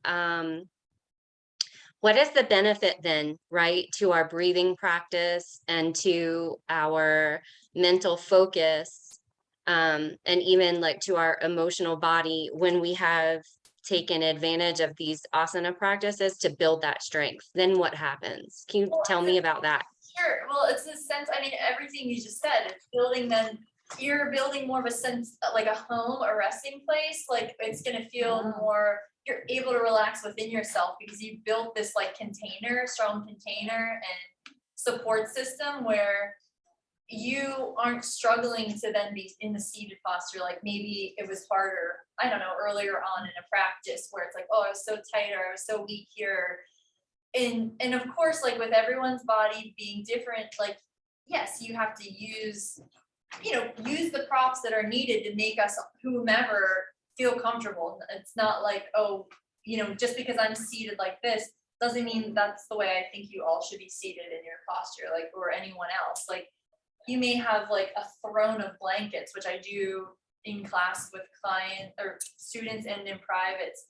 And that's okay. And they can feel like, oh my God, this feels wrong. This feels like, other people don't do it this way. But does it feel comfortable? Does it like make you have a sense of ease within your body? So, I mean, I don't know if this is answering your question, but I think you're creating a sense of ease where you can like actually relax within yourself after, doing some of that harder work.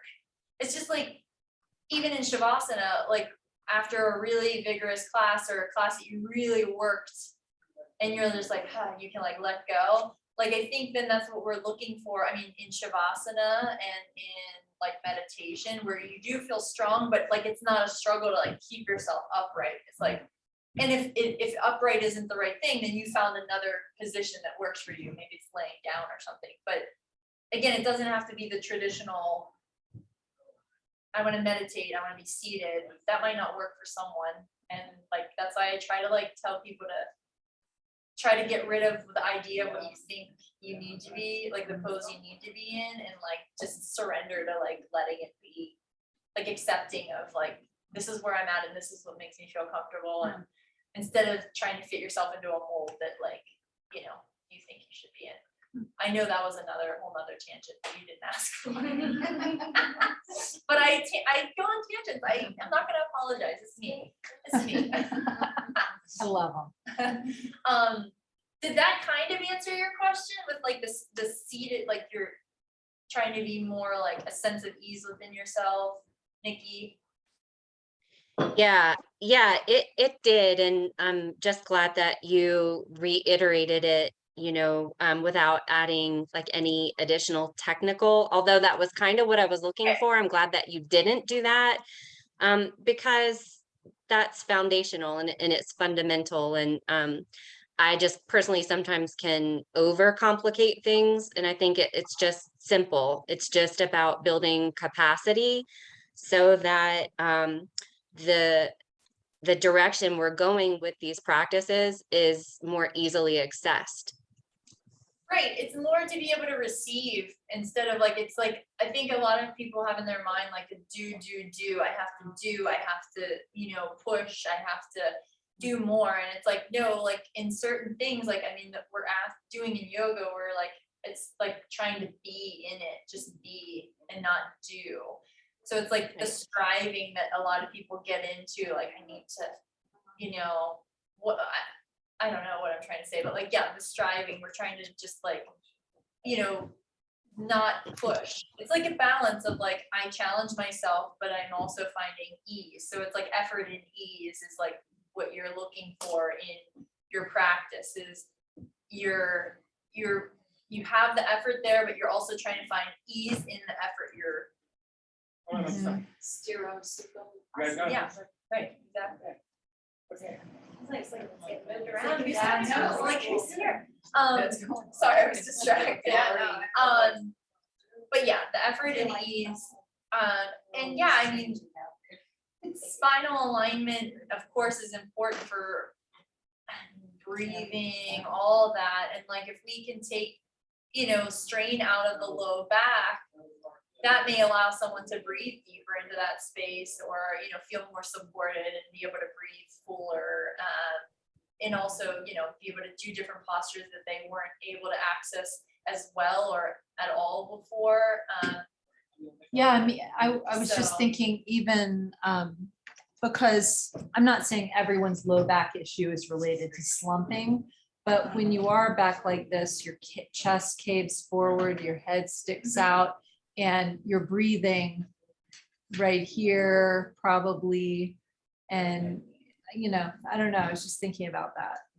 Well, yeah, posture, exactly. I mean, and that's another thing that I feel like, we talk about a lot in yoga, but like, yeah, it's true. Like, if you think of, that's another way to assess someone's, like in class, like how are your clients seated? Are they like curling? Are they rounding?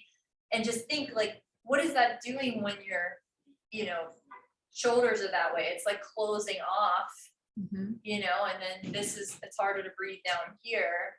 So, we're trying to create more stability back here so we can like lift. That's why if you think of like back bends or like things on your stomach, where you're lifting your chest away from the floor, lifting your head away from the floor, all those things are really good for the back, strengthening back, all down the back. Yeah. But when you do practice those things, you want to engage the root of the body first, your bum. So like when you're on your stomach, you don't want your butt to be relaxed. Usually you want to engage, and then from there you extend and lift. So there's not that compressing that tends to happen, and you don't want to be looking forward out beyond the short edge of the mat, but you want to draw the chin towards the collarbone and lengthen through the neck. And this is another one where I like tend to imagine I'm pressing the back of my head up. We're trying to lift towards the ceiling. But we don't ever want to feel like we're scrunching in our low back. So if you do, you just lower down more. But these are all good. Like I will start students out with like using hands and then hands under the shoulders and then hands next to the chest. So a little bit lower. And then I will, lift and then hover the hands, anything like that to really focus on, the back and then relaxing. So that's just an idea, but that's a way of, and that's a back bend, even though you're on your stomach, like it's, so thinking of it in different ways too. And you can do that at the wall. You can have your pelvis at the wall. I love, using a block. Oops, wait, I'm Yeah. not.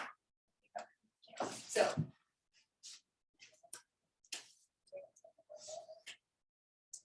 Pelvis to the wall. And you can do, so this actually is not goes to the wall, but this is kind of like if you do camel, but less than, so pelvis to the wall, engage through inner thighs, you can do pelvic tilt. I press pubic bone towards the wall, but then I start to move back.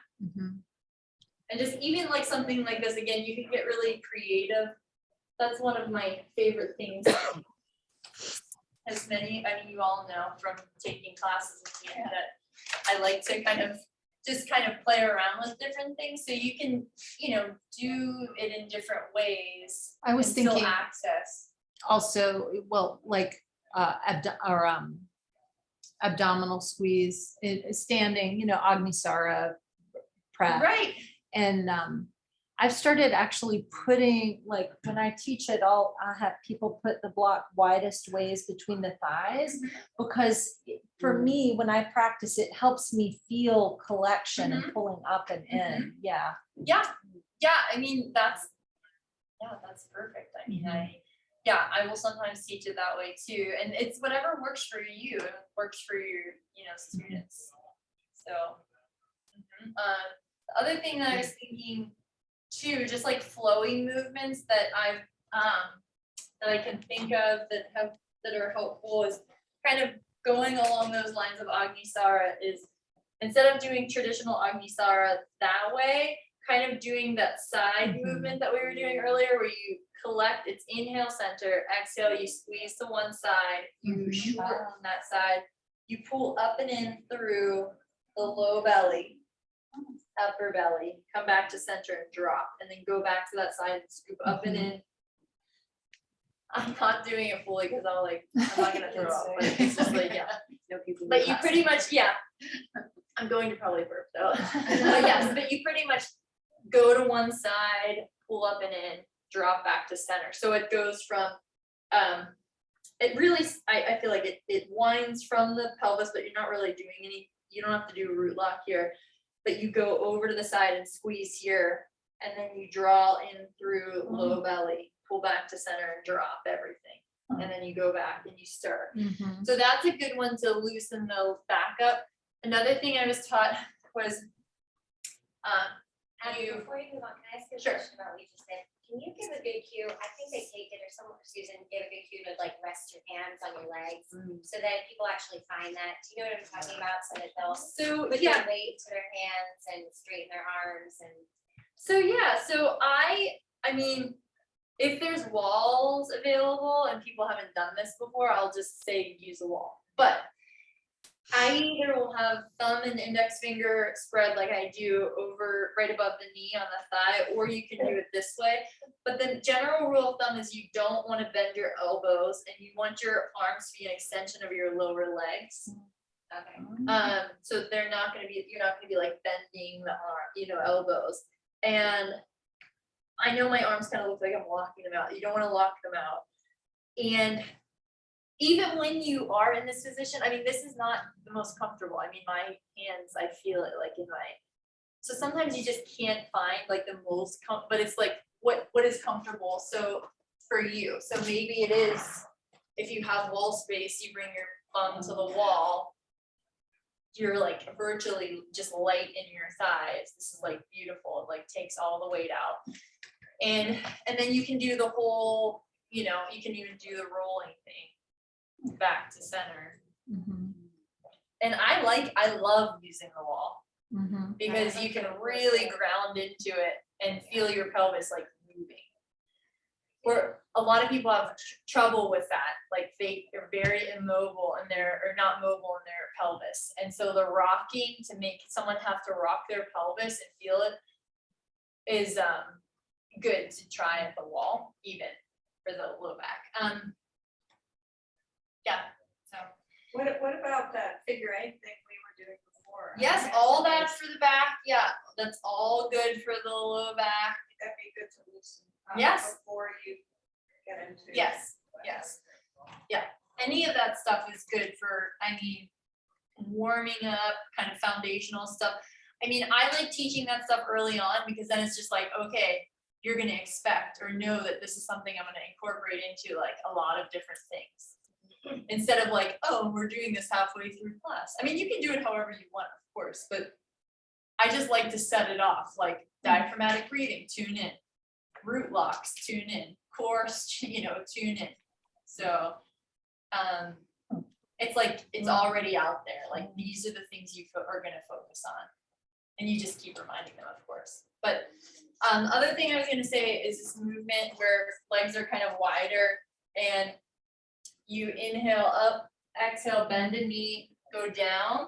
So you're kind of compressing here, but you are kind of finding length in the spine as you, and then you round, and then you squeeze the low belly as you slide your hand up your leg and you reach out, and then you hinge. squeeze your stomach on the side Mhm. as you come up. Oh, okay. And then so it's exhale, I exhale down, but I start to contract and squeeze and scoop. And then I inhale, once you come up like halfway, it starts to relax fully. But I also do this feet wider, like warrior two, Virabhadrasana 2 footing. Wait, I think it's like bending and straightening, I'll show you. So it's, I turn towards the knee. I inhale, or I inhale up, exhale, hinge, and I come down and squeeze the low belly. And then I slowly come back up. And you can reach, you can just slide your hands up. And then you exhale. Inhale. And then just kind of keep flowing. So that's like a good one, focusing on core, but also like moving the back.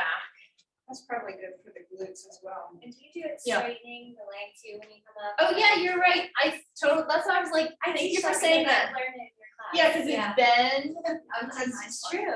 and then I Like straighten. 5 years ago. Thank you for the reminder, because I just said that before I started and then I forgot. So you bend and that really gets you like squeezing in there and hinging, and then you straighten, and then you can, your glute does, you activate and engage, and then you can like open. So again, just some ideas.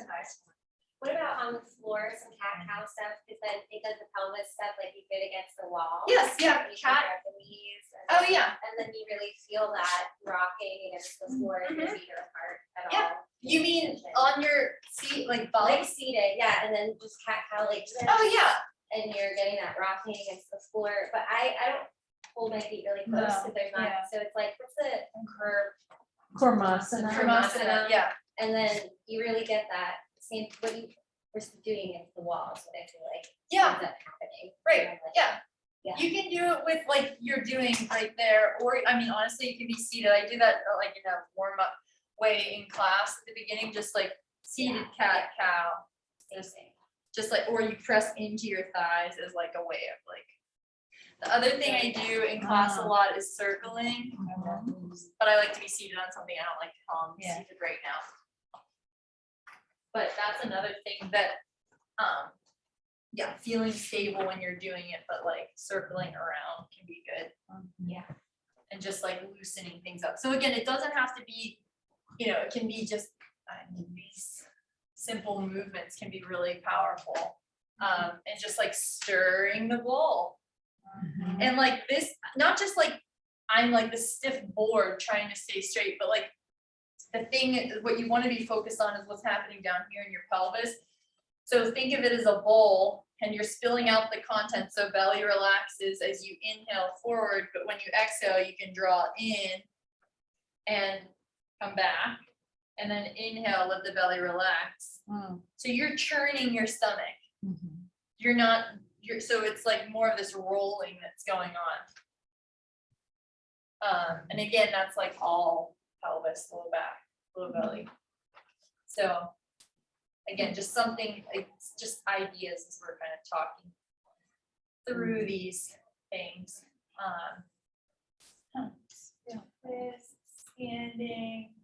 Yeah, standing, I mean, of course, block, my favorite thing. So, anything with block, squeeze and just grounding through, check the feet out there. Kind of parallel to one another. You can feel like you're internally rotating the thighs, like you're trying to push the block back. And then drawing in through, if you want to do root lock, you can. If you want to do low belly, if you want to do all of it, you can. And then you can do the twist thing that I was talking about. And what I like to do is, with the twist, again, this is still working low back, even though it looks like I'm working more the upper back, is I like to keep hips facing forward, twist, press more through this hand, so the opposite hand, whatever side you're turning towards, the opposite hand. And then come back to, of course, center. And then doing the same thing. And I mean, like anything chair, as we know, like I like doing moving chair. Just know that like traditional, so chair here, sometimes people dip in their low back. So you wanna, I sometimes will have students like bring their hands to their low back, stomach, and do kind of pelvic tilt and just find kind of this neutral or kind of lengthen their low back. But you're squeezing block, of course. And then low belly draws in, and then you can stay here, or if you want, you can have them do like goalposts. If you want to have them reach out, you can. This is going to be the most loaded pose for a low back. So if someone is not consciously aware of what's going on, strengthening, they're not doing anything down here, you could hurt your back reaching your arms out. So I just will always say, like, to students, like, you know, just this is a loaded pose, you know, you want to be mindful, making sure you're supporting your low back by engaging through inner thighs, core. And you know, you can always do, like, I like moving in poses too. So, you know, inhale overhead, exhale down, and you get the best of both without just staying in one. So again, just some more ideas. I guess that's a question I have too, not to scare people, it would just be something going on in my mind, like, where are you cautious, or where are you like, hey, we're not gonna do the, and maybe it's common sense, but just to say it out loud for me. Do it, yeah. You know, like, what are you what cautions do you have in your mind, what poses are you gonna be like, no, we're not gonna do those? You know, that's just kind of off limits, you know, or cautions, yeah, like you said with chair, very loaded, you know. Right, so when- just saying, like, just knowing, like, you know, giving them the options, don't start from the hardest thing that you know, like, okay, this is gonna be the hardest variation, like, so. You can then, like, you know, say, like, you know, whatever, you get them in here, and then you're like, you know, you can keep your hands on heart center, you could bring your arms in goalpost.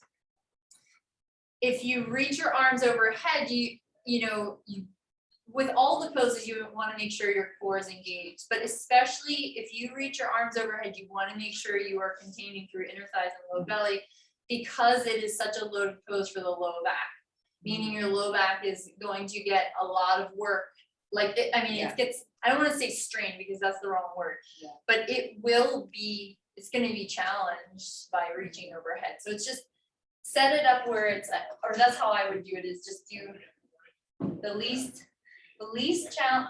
It's still challenging, so that's the wrong word too, but you know, different options of like, this is how you can progressively make it more challenging. Same thing with like anything that's like, I mean, I do things like this a lot, where then you can like move and then hold, or you could do both if you wanted to, so then you can give them the option, but again, you want to make sure they're engaged.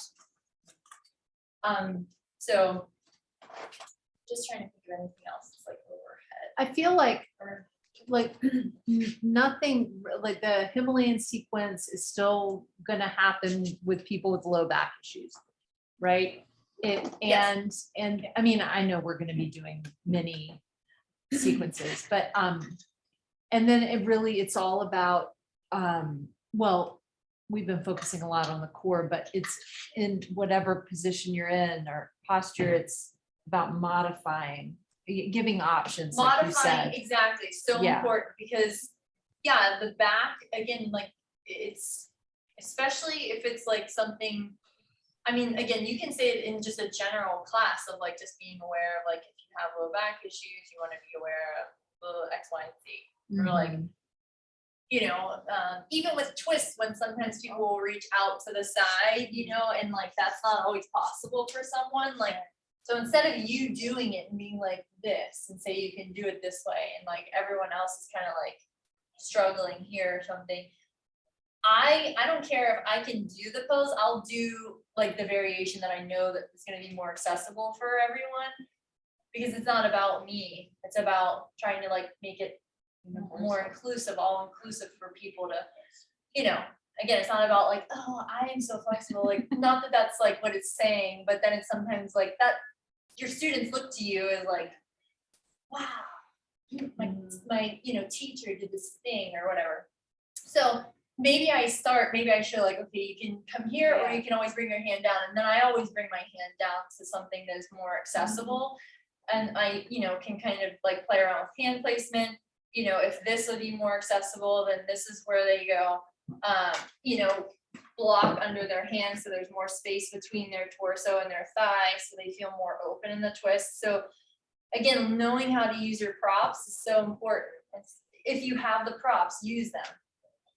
Don't be afraid to use them. That's what they're there for. I like taking the modified pose when I'm teaching anyway, Me because too. that's gonna be the least exertion for me to continue cueing, giving my attention elsewhere. Yeah, so you can look around. Kind of like when you're a pop star, you're in front, you're doing the dance moves in half and everyone else is around you. Not really, but But that's, it's, I was like you know. trying to visualize it when you were saying I that. was trying to think, Do you know what I mean? though? Yeah. I know what Kind you're of- saying, yeah. As a dance background, I kind of think of that. Yeah, You're almost like yes. marking it instead of Right. doing it. Not exactly the same. but- No, I know what you're saying. Yeah, and like I tend to, and since we're on that topic, since you brought that up, I tend to, or I try to, not all the time, but I tend to, I'll show it and then try to come out of the pose. Yeah. yeah, Because that's how we're supposed to teach. Yeah. You're not supposed to be in it the whole time and be like doing the Do thing, you- because you're not fully watching like your Right. students. Because if you're like down or something, Yeah. so I show it and then I'll say, stay in the pose, I'm gonna come out. yeah. Yeah. Sometimes that helps. Oh, they do, I've had They that. do. Yeah. Yes, yeah, I'll be like, no. especially older I'll be like, you're populations. not done. You're not, you're not. Older populations can't hear. I you, know, well, and yeah. if they see you change and they, no, stay. Yeah. Right, so it's always And then good just to, start over. yeah, it's good to cue it like before you, whatever you're gonna do, just be like, stay in the pose, I'm gonna come out, you know. Yeah, so, Because people do like to see it demonstrated. I know. they do, and like, I know that like when I, like as, you know, going through more trainings, how it's like, especially the 500-hour where it's like trying to steer away from teaching it or doing the pose even more. So again, that's the refinement of your verbal instruction is super important. And like I said, getting rid of fluff words or like, what is that? Like, you know, so just being really clear with your words is important. And but where was I going with this? What the heck? What was I just saying? Cute, before what that? were we, what were you Wh- talking? Whether to stay in the pose or not. Oh, yeah. So I do like to, and like I said, I'm not like, I get out of the pose every time. You know, you probably all see me stay in a pose the whole time.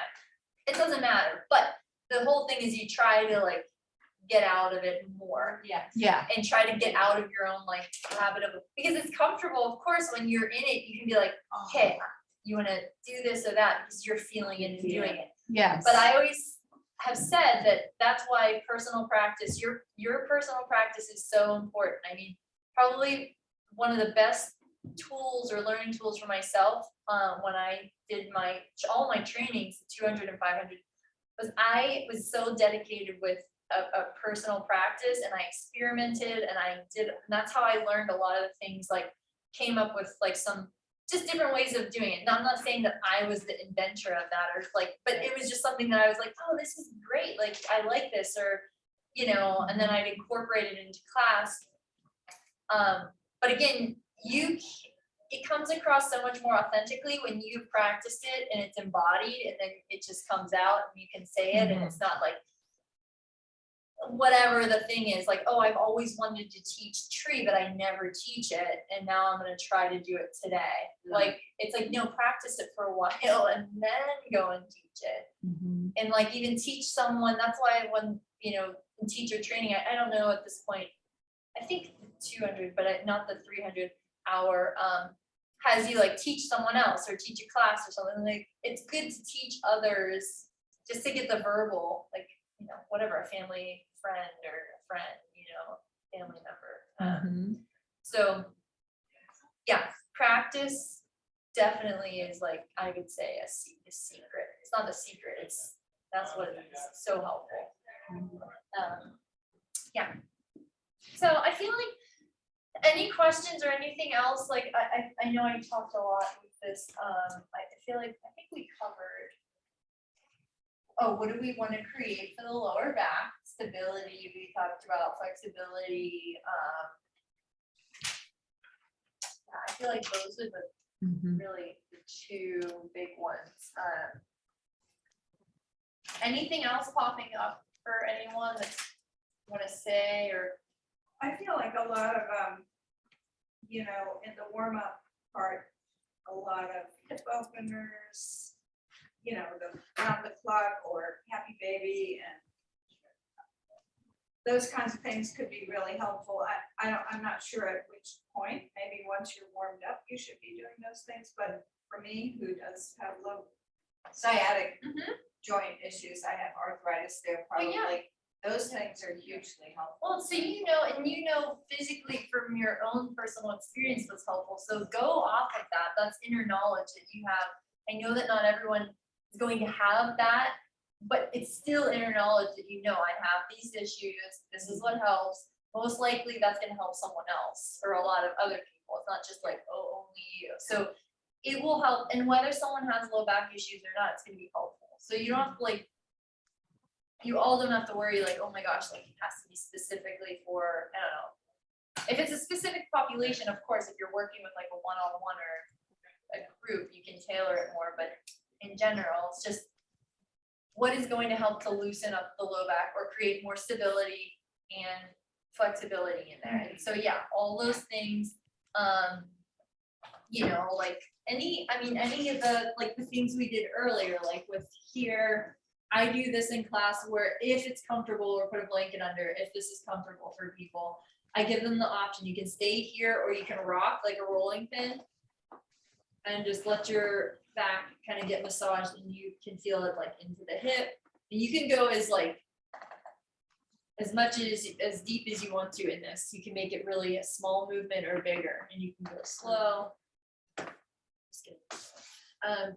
And then after I do, whether the student does the rocking or the just held at center version, I will say at some point then take that knee and cross it over the body and then you can reach the opposite arm out.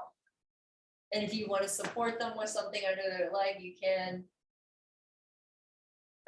But you know, any of the things, again, like the simple twists that we know, you know, like doing these, again, just because they're simple or like, oh, you know, maybe you do it a lot, like these are really helpful for a lot of people, for Okay. all of us. Yeah. So, yeah, cat, cow, again, the twist. And we're just trying to think of we're trying to get that movement on all sides, like with the twist, with the cat, cow, and then we're trying to create the stability in the core of the body. And again, like, you know, you may want to think of like, you know, maybe you start with the crocodile breathing, and then, so this is kind of something I feel like I teach a decent amount, like with crocodile to then something like this, you know, and then like I incorporate kind of like head movement. And then I go from using my arm strength to using less of it as I go through. So then, like I said, hovering, you can hover, you can relax, you can do, this is a good one, just thinking, throwing them all out there. Super. You can do opposite arm, opposite leg, and I do like up and down, inhale, exhale. But I stay on one side for a while and then I switch. You can take a little break and then switch. Any kind of release for back on the stomach, I usually do this, or I do circling of the legs. But again, like this is just an idea, like then you can then, you know, roll onto your backs. You know, get them to do some root work or core work, doing the pelvic tilt first, just get them aware of their pelvis and the movement there before you even do root work. Because most likely people are gonna be like, what? Like with Yeah. that. So just get them moving their back And this is like sliding your hands under your low back where there's space, where the arch is. You can then flatten your back into the hands and then let it come away. And that can sometimes be helpful for newer students. And focus on low belly squeeze. If anything, even if you don't use a block, it's exhale, low belly draws in, inhale, relax. And then have them do that. And again, however you want to move. But Hey, Abby, I have a question for you and for the rest of the class, if you want to chime in. It's about engaging the glutes. I noticed you weren't the only person who accused this, but there are times when you engage the glutes with the Shwini Mudra. And then I noticed there are times when you said, don't engage the glutes, like, you know, when we were on our backs. What is, so with Mula Bandha, so when I had you, Oh. so go ahead and finish the question. no, Were you gonna I say, don't- like what, just like because last night we did second chakra sequences. And I did a segment on block squeezing, and I started with the squeezing. And then I didn't break it down as much as you did, but I kind of combined, I just pelvic floor, flatten the low back and engage the low abs. But I engaged the glutes too. Mhm. And I noticed you said try not to. right, because I Mhm. wanted, for what I was trying to teach, I was trying to isolate those areas, because if we just Okay. constantly just teach all together, that's all you're gonna know is like, I'm Is just gonna, that, and the glutes Okay. are gonna be a stronger Mm. muscle group in the legs, and so that naturally is gonna be like, if any of Okay. you have noticed or noticed when you did it, the butt usually wants to, and wants to engage, and yeah. yeah, right, and of course, yeah, there's going to be some, you know, you might, don't get into the weeds of like, oh, I can't separate Ashwini Mudra and perineum. Like, I can't do that, that's frustrating. Don't get in the weeds about that. There's still gonna be some kind of, you may feel it like internally in the bum area. But just keep pulling your mind forward, like a visualization of where your perineum is. So pretty much for women, it's like the opening of the vagina, or like, I mean, I know it's space between the anus and the vagina. So like Mhm. that space, but you can also, whatever, think of that central area. Yeah. You're engaging. So right in front of the anus, you are engaging and you're trying to pull up in it, and the felt feeling, and I know, you know, I haven't come up with any better way to say it, but should feel like you're trying to stop the stream of pee. Like, Right. okay, I'm gonna stop now. And that collecting and pulling together and like pulling up is what you wanna try to draw upon. And like I said earlier, I didn't say this specifically or in detail, but I'm going to now, like, it may sound like I'm saying hold the root block the whole time, but that's not possible, Mhm. probably. You know what I mean? Like, all muscle groups fatigue. That is a muscle group, if muscle is going to fatigue, the muscles down there are going to fatigue. So you hold on as best as you can for however many breaths, could be one, could be whatever. When you start to feel that, like, oh, it's starting to lose it, I'm starting to, like, you know, it may feel shaky down there, like kind of engaged. Don't even try to cling on to that partially engaged pelvic floor or bum area. Just let it go fully. Let it go, breathe into that space, let it relax. And then go back in there and collect again, and you're gonna feel, you probably all are I'm doing it. I now. know. And then you go back in there and you collect again, and you will feel so much stronger there. Hold it for as long as you can. When you feel it start to relax, let it go completely. That's how you build this, that's how you build it. It's like, it's an over time, like, it's kind of like building endurance. Like, you're not gonna Yeah. just hold on to this long hold. You wanna do small, like repetitive Mhm. engagement release. Does that make sense? And yeah, and with Ashwini Mudra, you sometimes start with the glutes and pull up. And sometimes Sometimes you it's want, not. it's just not, like you just focus want on to anal sphincter, focus anus, without and the then glutes. just- Okay, So, but, and so it can be done both ways. Not wrong, it's not wrong to do Yeah. either. It's just, what are you trying to get out of it? Like, especially like on the back, sometimes this is where I will say, like, you can practice, of course, perineum.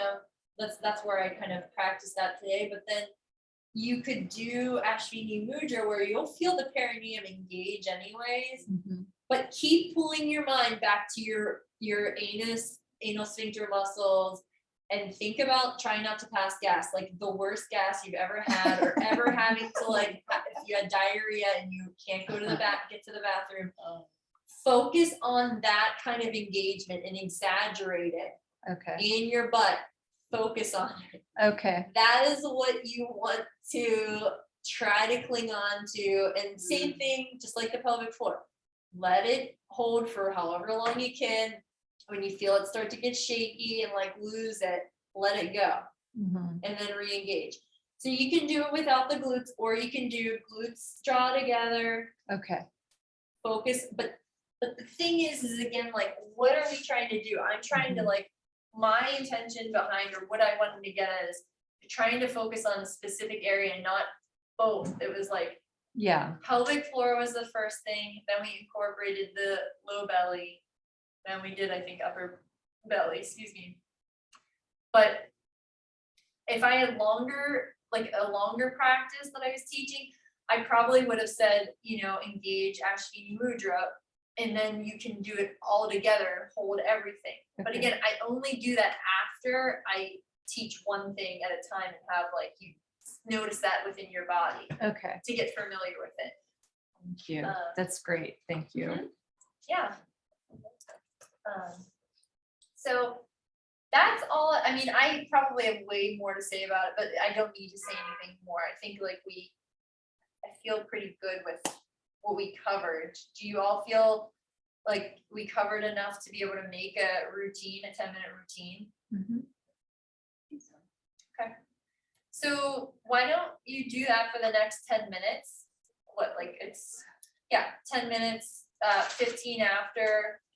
So of course you can take a break, go to the bathroom if you need to, but about 15 minutes, maybe a little bit longer than that. And then we'll come back together and talk about the routines if anyone wants to share them, and, like, we can kind of talk about it, and then we'll move into abdominal, and it's gonna be over my time, so. Wow.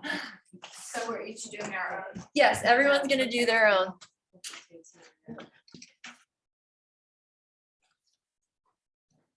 Anyone wanna share their routine? I'll go to get it over with. Okay. Be nervous anymore. All right. So I was gonna start them off in crocodile and just do diaphragmatic breathing, just very briefly. Then have them, with the breath, engage their glutes and release. So linked with the breath. Linked with the breath, right? Yes, yeah. Then add to that, pressing the navel to the spine. So in other words, you'd be engaging your low abs and the glutes at the same time. Then come up to table and then do cat-cows with the breath. Then down to child's pose. Then turn that into a moving child's pose, from child's pose to tabletop. And that's to loosen up the low back some more. And then I wanted to do your figure 8 move, which I think is really interesting. On hands and knees, like we did earlier. Then come up to Tadasana and put the block between the legs and have them engage the low abs, roll the, what it is called, Thighs. the thighs forward. Inward, yeah. Yeah, inward and right. And then engage the abs into Tadasana. Then move into chair, keeping the block between the legs and the abs engaged. Then change that to a moving chair to Tadasana. And then go on your get seated and roll over onto your back. Bring the knees to the chest, windshield wiper the legs. Then do a bridge and then moving bridge with the arms overhead. And purpose for that would be engaging the glutes as well. And then just a reclining twist to finish. Sounds awesome. Thank you. Yeah, that was great. Yeah, Good. yeah. I don't know if that might have been more than 10 minutes, but I'm not quite sure. Well, that's okay, like, I know we're not gonna be testing that today, but that's okay. You'll, I mean, I think, you know, that's something for you too, even if you, I mean, of course, today, we're not gonna get to that, but you can just set a timer on your phone and do it, you know, for yourself and see Yeah. how that works. How long it takes, right? Yeah, it sounded Okay. good. Good. Yeah, thank you for sharing. Anyone else? I'll share. Next. Oh, go ahead. Oh, wait, I can't hear. I'm sorry. Does someone say something? No, go. Oh, do you wanna? Yeah. Go ahead, Shiloh. You want me to go? Yeah, if you want. Did you say you were gonna go next? I shall. Yeah, do it. Okay, so for 10 minutes, working on the lower back, I first thought of what we all will probably do at one point or another, but starting in crocodile pose. Uh-huh. Working on the diaphragmatic breathing for about a minute, nothing longer than that, and then moving into a low cobra without activating the glutes, very, very low cobra.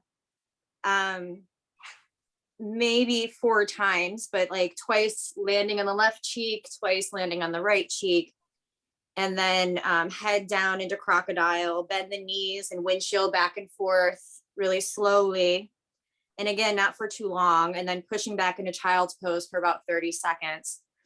And then roll up 1 vertebrae at a time into heroes, but not sitting there, kind of transferring over into a seated position, cross-legged, and working into seated twists.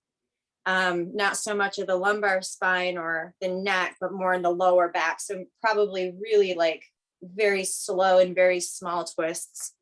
And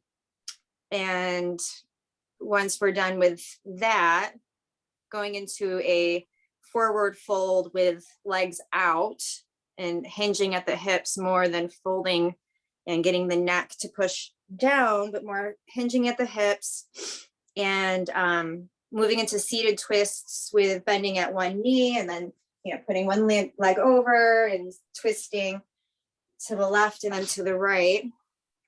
And then lying back, rolling down, doing a modified bridge for about 30 seconds, and then putting legs up for about 30 seconds. So using the block underneath for a modified bridge. And then for the other half of the minute, feet up, and removing the block and finding happy baby for a little bit. And then that's probably about 10 minutes, I would think. Yeah, no, that sounds great too. I liked all of that. Yeah. Thank you. Yeah. Yeah, it all flowed well together.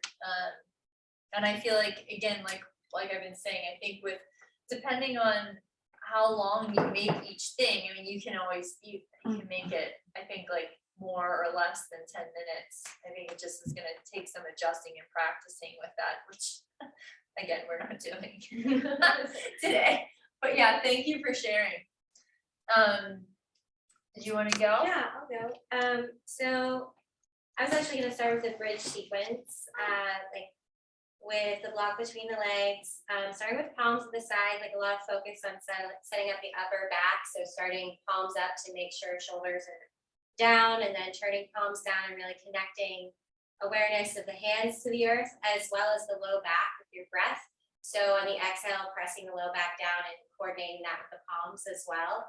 And as you add on to that, starting to notice how much tension you're keeping in your jaw, your neck, and working into just maybe lifting the hips off the floor for like maybe an inch, but really focusing on getting the lift all the way through the upper back where you've been connecting to the floor. And then after that sequence, like a couple minutes of breathing into that, release to a supported Supta Baddha Konasana, so having blocks under each leg and there for a minute, really getting back into the breath.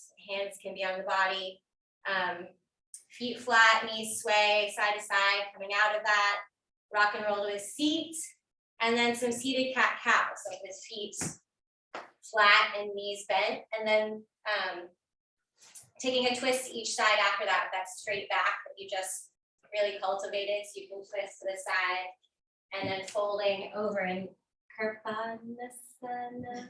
My brain is almost there. What is it? Kripanasana? Kurmasana. Oh, Kermit, right? Kermit, Kurmasana. yeah. Hey, that's a good one. Oh, or is it Yeah. hor- But just doing that in between, so like, Yeah. and then after, yeah. And that's it. Yeah, Awesome. awesome. Yeah. Yeah, I like the variation, like everyone's of course has been different, but like it's starting off in a different way. Yeah, through bridge, moving bridge. Very nice, thank you. Do you wanna, Yeah, I'll go that way? Yeah, that's I'll, perfect.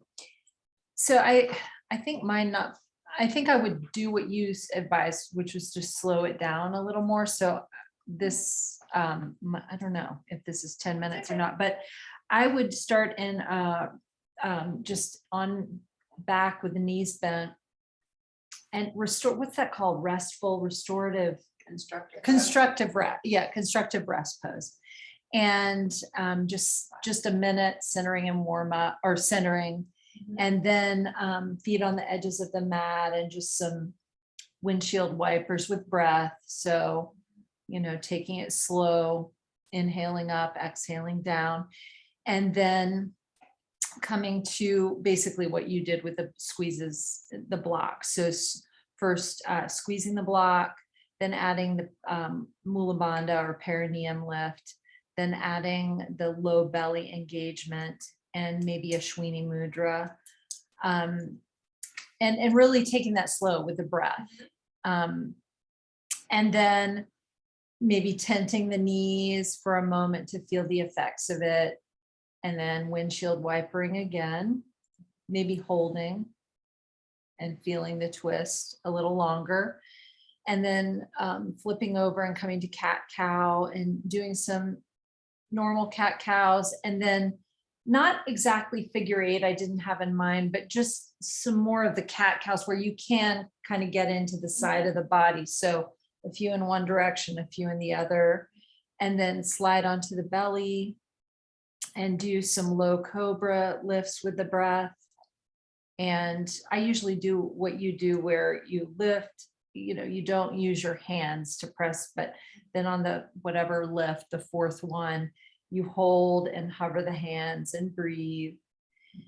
And then I have just come to crocodile arms, bend the knee, and not body, but just, you know, forehead on forearms, lift the knees, windshield wiper, and then come back up to hands and knees and stretch back in child's pose and maybe do a side stretch.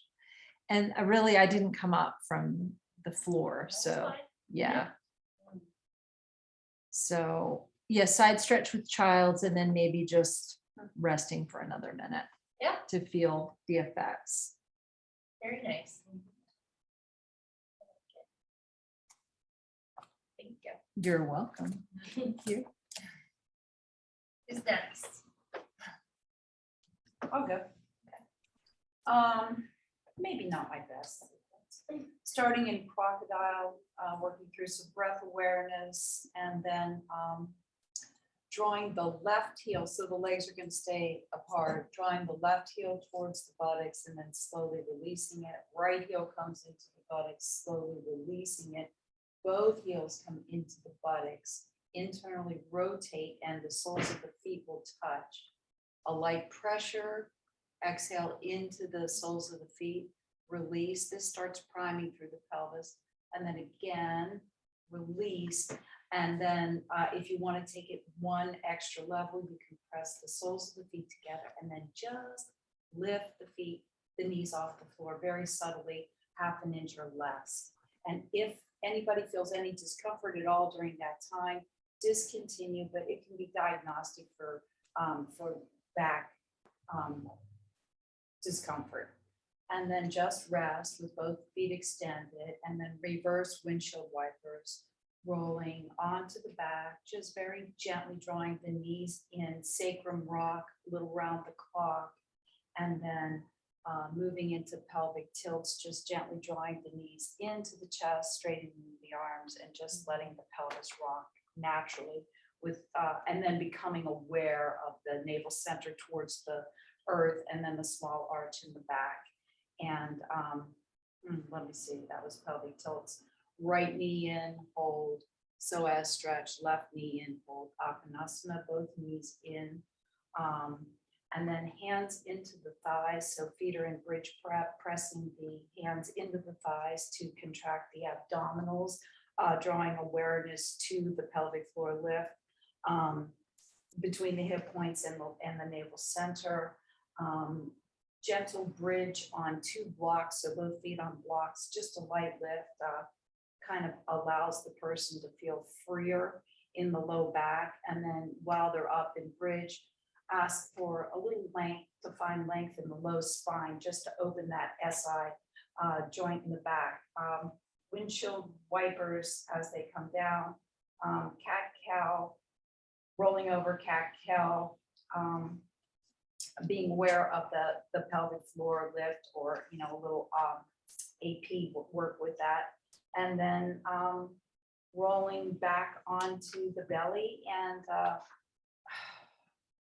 goalpost arms, and maybe just priming, lifting one leg at a time with the glute squeeze, and then both legs. And then if you wanted to take it one level up, you could just bring that, lift the arms, so like a baby locust sequence. And then maybe just roll over, a little windshield wiper, and maybe a happy baby bed. That was longer than 10 minutes. Definitely, but it was good. It was I good. love it. Yeah, don't set, it was complete, and not, it's not your worst or whatever. I you said, know, like, I love you're already your down in sequences. Don't down yourself. Don't do that.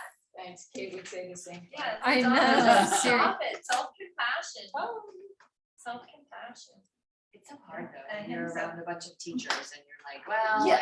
I know. I feel like a junior high kid I again. know. Like, Oh, oh. right, but it brings out like everyone's insecurities in some It ways, and, like does. everyone, like there's no one is like immune to that, and like but it does, and where the truth is everyone's learning. Like I'm not the expert. I mean, I know I'm looked at as like the person that's guiding you, but like there's a lot I don't know, and I'm always learning. So it's like, and I mess up all the time or forget things all the time.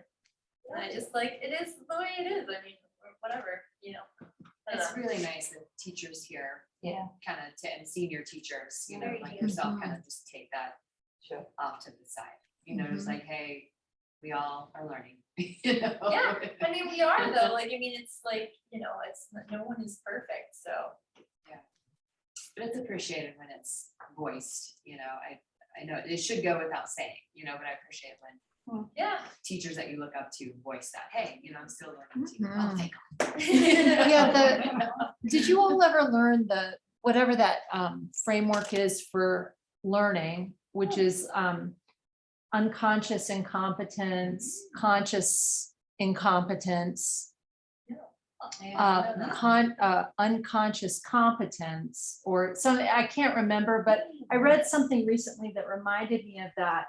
And like, yeah, we are all working through different levels of, our growth in this. And I have to remind myself of that so much. Like, of course, you have to dive in somewhere, and it's going to be clunky sometimes.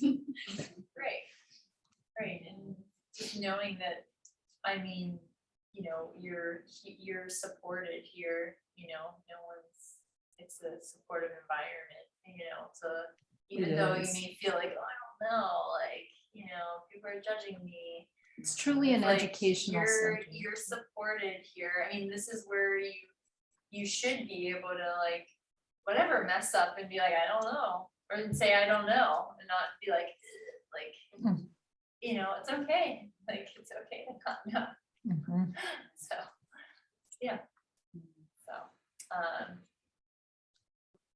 Nikki, would you like wanna to go share next, or would you like me to share? I'll go. Okay. So I just want to acknowledge I may or may not have understood the assignment. I understood it to be that we were designing a subsequence. So you're not going to hear me talk a lot about warming up and, you know, those sort of things, because I'm assuming this is a subsequence. Did I get that right? really fine, yes, and I Okay, super. I didn't re-clarify whenever we started, so, and that's totally fine. What you Okay. did anyways is fine, so yes, go ahead and I'll talk more about it, Yeah. but yeah, go Okay. ahead. Okay, good. So I divided my 15 minutes up this way. For the first 5 minutes, I wanted to focus on a seated cat-cow, followed by the seated circling that you described. I also like that very much. To me, it is such a nice way to begin engagement gently. And then the next 5 minutes, I wanted to focus on lying supine using the block to engage first the lower body and legs, then the mula bandha and the low belly.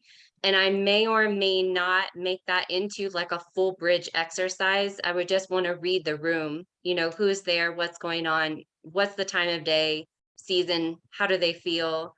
Are they loving this? Are they hating it?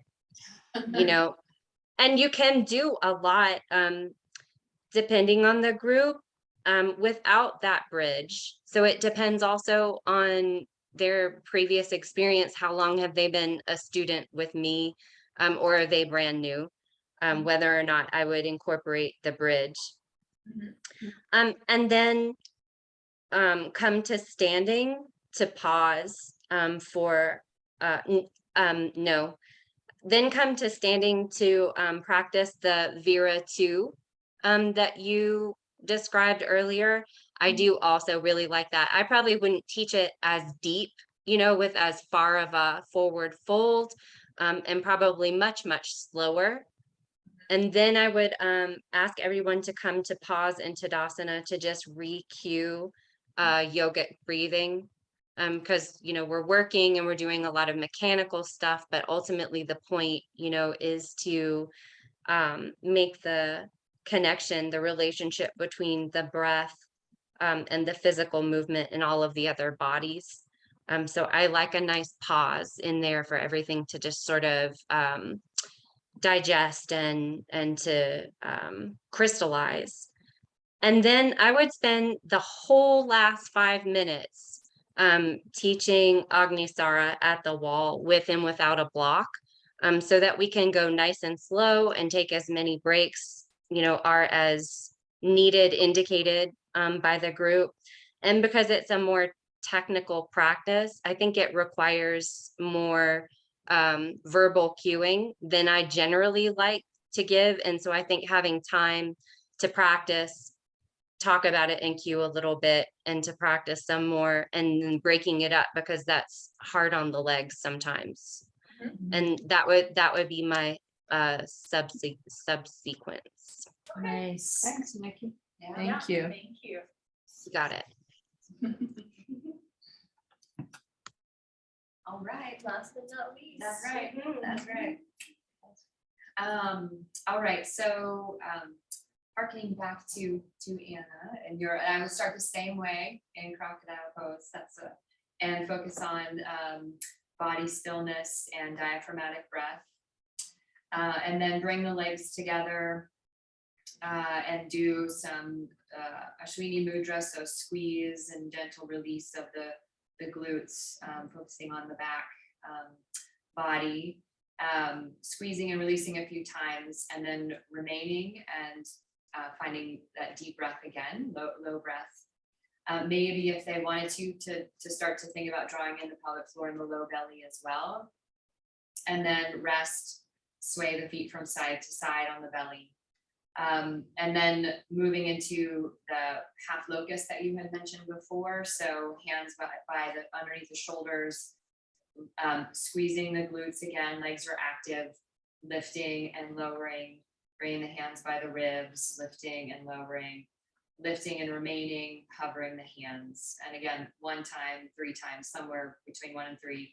And then rest in child's pose, coming back to the breath, letting things rest and release, find the space, breathe into the space.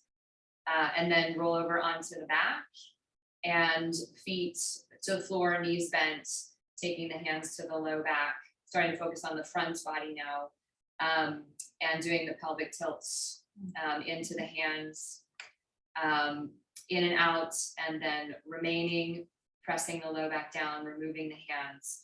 And if people are feeling it, to keep that engagement and then lift one bent knee in over the hip and lower, and then lift the other and lower, and maybe feel that engagement along the low belly. Resting, feet to the floor, sway the knees from side to side, and then putting all of it together in bridge, moving bridge pose. So maybe using the block for feedback as well, but engaging the back, engaging the inner thighs, engaging the belly, moving in and out, remaining, squeezing everything, but finding that easy breath. And then resting again, move the block, feet wide, hands on the low belly, swaying from the knees from side to side, let the breath move into that space, and then constructive rest with the knees together. And then I put a little note, supported bridge, because somebody put that and I was like, I love supported bridge, just have it, you know? So yeah, that's it, cut. Awesome. I like Awesome, that. I love it, Yeah, yeah. the whole thing. Yeah, Yeah, okay, you know, they say if you imagine the whole sequence, it's like doing it. yeah. I don't know. Who said- Maggie There's does. some- Maggie talks Right. about that. Yeah, there you go. Yeah. Oh, Like, you Yeah. know, I learned it here. It's almost like you're doing it. Yeah. It's where you get into trouble though with some things like head injuries, because thinking about it, you actually think you've done it. Because What? it takes almost as much energy to think about it. Oh, It's really crazy. wow. Ah, But seriously, that's why there's all those visual exercises. The too, visualization, yes. right, exactly, I mean, yeah, exactly, I mean, even like Thoughts on that? visualizations, period, like. Imagine yourself on a beach, I mean, I know it's like not, we're not talking about that, and I'm not saying like, but like, you know, the whole thing, like, take you there, Yeah. do the thing, like. Trying to be in the moment, in the, you know, in the pose, like, it's just again, that, I think the mindfulness or being present with whatever it is. So, thank you all for sharing. define Yeah. subsequence. So subsequence, I mean, so it's within the main it's within the and like the whole sequence, it's just a subsequence within, so it's, but also, these are good things to have, like, to be able to do on the fly too, like, to be like, I can Yeah. add We this were in, talking about or, that when you we had the- know, switch something pull in. around, so Yeah. it's good to kind of play around with. Or pull out. Or pull Um, out. I cut out. Right, 2/3. exactly, like, so, you know, that might be something that, yeah, maybe there, you know, you wanna switch it up, like, you're like, okay, I wanna do more back strengthening or something, or a little back, you know. Someone says, oh, my back, like, or a few people say like, and you're like, oh my gosh, like, yeah, you can throw in a couple poses, of course, but you could also like, you're like, oh yeah, let's do this sequence, this will be nice for everyone, or let me, I mean, that's the way I'm explaining it, Kate may have a different way of explaining it, with like the subsequence, but, So should we have subsequences like quasi prepared for like back, shoulders? No. things like- Okay. I don't think so, no, I wouldn't do that, but yeah, I mean, the main thing, I'm just seeing if I missed anything, yeah. The subsequences is just within a larger sequence, so Okay. it's just like, you know, A snapshot. a snapshot. I appreciate the idea of having that in your toolbox though, because I will ask a group, I will ask my regulars often, hey, anything hurting today, anything you're wanting to work on? And 95% of the time I get nothing. They're just like, hey, whatever you got planned today, it's great. But then that 5%, they say something and I'm like, shit. I don't know. Yes. I asked for a question and I asked for feedback and now they gave it to me. Now I Yeah. Really want to work on arm balances. I know, No. and I'm like, oh, so to have a subsequence to be like, oh, I like to work on an arm balance. Okay, well, we can toss that 10 minutes. Right, in again. exactly, right, That's great. I like that. yeah, so it's just again, this is just more for like low back pain. Or you can think of it that way, or even readjust it if you're like even like some of the things like with Nikki, even with what you had said about was what I was showing earlier. When I think back, I'm like, yeah, I wouldn't probably teach that to someone with low back pain with the folding forward and things like that. And I definitely know that I teach too fast sometimes when I talk. But I don't mean to do that. But like I probably would steer away from that. Someone with like low back pain. But I guess in my mind, I was thinking like how to loosen the back up, and that's where I was going with that. But yeah, so I'm glad you brought that back up because I was like, oh my gosh, yeah, I don't think I would teach that. No, Yeah, that's They the would have to only have a lot of thing. control Yeah, if they- no, I would not do that. It would definitely want to stabilize, definitely want to strengthen. You don't want to be like moving like that. Yeah, It's a neat move though. I love it. Yeah, so pretty. it was just my mind went there with like Loosening up. stretching the back up. Yeah. That's where it went. And I mean, like you said, you can think of regression from that, okay, this is the movement. Yeah, it takes a lot. Maybe you Yeah, but don't how can move we your arm. Yeah, regress back and say, Right. this could still be therapeutic in some Right, way? Or exactly. can I do something on the floor? Right, or even like, I don't know, like even like having them just like work on like, I don't know. Yeah. I'm just like thinking of like, even Playing things with like this with like stabilizing pelvis, but moving through like the side. Yeah. I don't know. I So think for people. different, but Oh, I'm go sorry. ahead. For people who understand it, how to engage their abs and their core, those are great things for loosening up and. Yeah, Sure. so if you have an advanced class, you can do that. Yeah. Right. I just, again, I was like over analyzing it, I think whenever when Nikki brought that up, I was like, now that I like think back to what we're trying to do, yeah. But yeah. Well, and Abby, don't you feel too like it's population specific? Like, your people, and Yeah, and so like when I was making that comment, I was just thinking about, the people that I know that I'm teaching and what they would need. And I actually thought that when you recommended that, that, how do I want to call it? That exercise, I think it meets their needs and it can be done gently and easily. I think so. yeah, just like you said, it's just like depends on who you're teaching it to, like, and like what their needs are and like, yeah, you adjust accordingly or don't, do it at all. You probably wouldn't do it with beginners. No, I would not. somebody who did Oh, that. no way. Yeah, no way. No.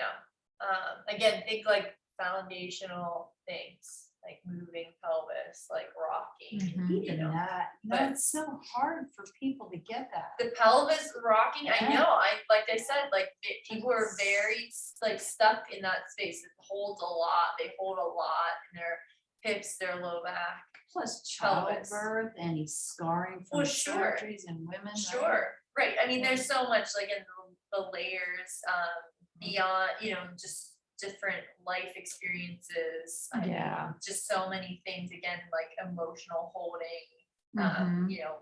traumas on different levels. So, and that can be anywhere, I mean, within the body, but Yeah. but yeah, that's definitely a big area because think of also the 3 chakras that's housed pretty much within that area and like, so it's a lot that's being held there and that we don't even realize. Yeah, unconscious stuff, like Right. stuff that also, I've heard it described, the hips, I'm just talking about the hips as kind of the energetic junk drawer, like what you aren't dealing with currently, like, I'm gonna just put that over here. I don't know if that's true. It resonated with me when I heard that. Like, it's just, you know, just stuff we want to kind of stuff away. I'll deal with that later. I don't know. Mhm. Yeah, I mean, that, again, that could be any area of the body that has a habitual like holding pattern that Mhm. someone has, and like something, you know, whatever, it's the stress that's like, it just, not just stress of daily living, but you know, whole life experiences that we all have gone through that Mhm. are within us that come out in different ways. And so that's why it's I think it's so awesome with yoga. Like, that's a way of helping to assimilate and transform those experiences and like release some of that like holding, Mhm. instead of just Yeah. having it like pop up and be like, hey, I mean, it still can pop up and be like, hey, I'm here, but it's like you're able to process and, like I said, assimilate and on a much deeper level. People don't even know what they're doing when they're coming to a yoga class. Like, I always say that, like, this, I feel like when I first started teaching, like even teacher training in the 200 level, like, or I mean, my students, you guys, like, I mean, when you first come to a class, you might not know, you know, what do you know? I mean, you might know some things about like the yoga background when you first took your first yoga, whatever class, or had your first experience. But you probably didn't know much about like whatever, you know, and it's like you go through it, the motions of, not motions, but the class, and then you feel a certain way, you know, and that's what makes you come back usually. Like, maybe not the first time, maybe you didn't have the teacher that was right for you, but like when you find that person and you feel connected, it, you know, I can tell someone until I'm blue in the face, you should try yoga, it's really great, blah, blah, blah. But like, until you're, you know, experiencing that for yourself, that's what pulls you back to the experience, Yeah. how you feel after. It's just like like, I don't even know. I know. Yeah, everyone's different, but like, you know, but different, but the same, like with the, I think, experience of like, that's what draws us back. Mhm. And then it's so cool to learn like the deeper things, like why when we do something, whatever, a certain pose or the chakra system and how that connects to the emotional body too, and even our movements, you know, connect, you know, to the chakras and helping to contain energy or whatever we need to do, you know, release holding patterns. I know I'm going on a tangent. I love My it. Abby rants tangents. I like It's the an idea important that, one, though. Yeah, that is. I like the idea that, you know, yoga finds you when you're ready, just like Mhm. the teacher Yeah. finds you. For when you're sure, ready. yeah. Yeah. For sure, yeah. No, it totally does. And just you hear what you hear when you're ready to hear it. Oh yeah, for 'cause- sure, yeah. Yeah. Same with, yeah. True. Right, exactly. I mean, that goes back to what I was saying earlier when I was like, oh, I don't know, like, should we go back through the things that you've already done? It's like, yeah, because we should, because you might get the different, you're gonna have an experience. It's gonna be different than any other experience because it's just another time, and you might take from that something, you know, different things. So, The same man never steps in the same river twice. right, That's exactly. the whole thing. I That's love how that. I feel about it. The Yeah. practice is never the same, the day is never the same. That's why I love theater, your performance is different every night. Right, exactly. So exactly, you could do the same practice over and over again, like have like this practice, you're like, oh, I love this. And that's, you know, like you said, it's going to be different each time because we are constantly changing. Like, it's not a static thing. And so like, you know, that's something that is ever evolving and changing. We are, and so our practice also will do that as well. Or we should allow that to happen and not be rigid and like, Yeah. well, I did this 20 years ago, so I should be, you know, doing that still. Or it's like, no, like you don't have to do that. You know, it's might be the practice is gonna look different, and that's okay. That second chakra too, we're talking about change and flow and Murky water. murky waters. Mhm. it took me 3 years just to get my toes spread. To be able to touch them down.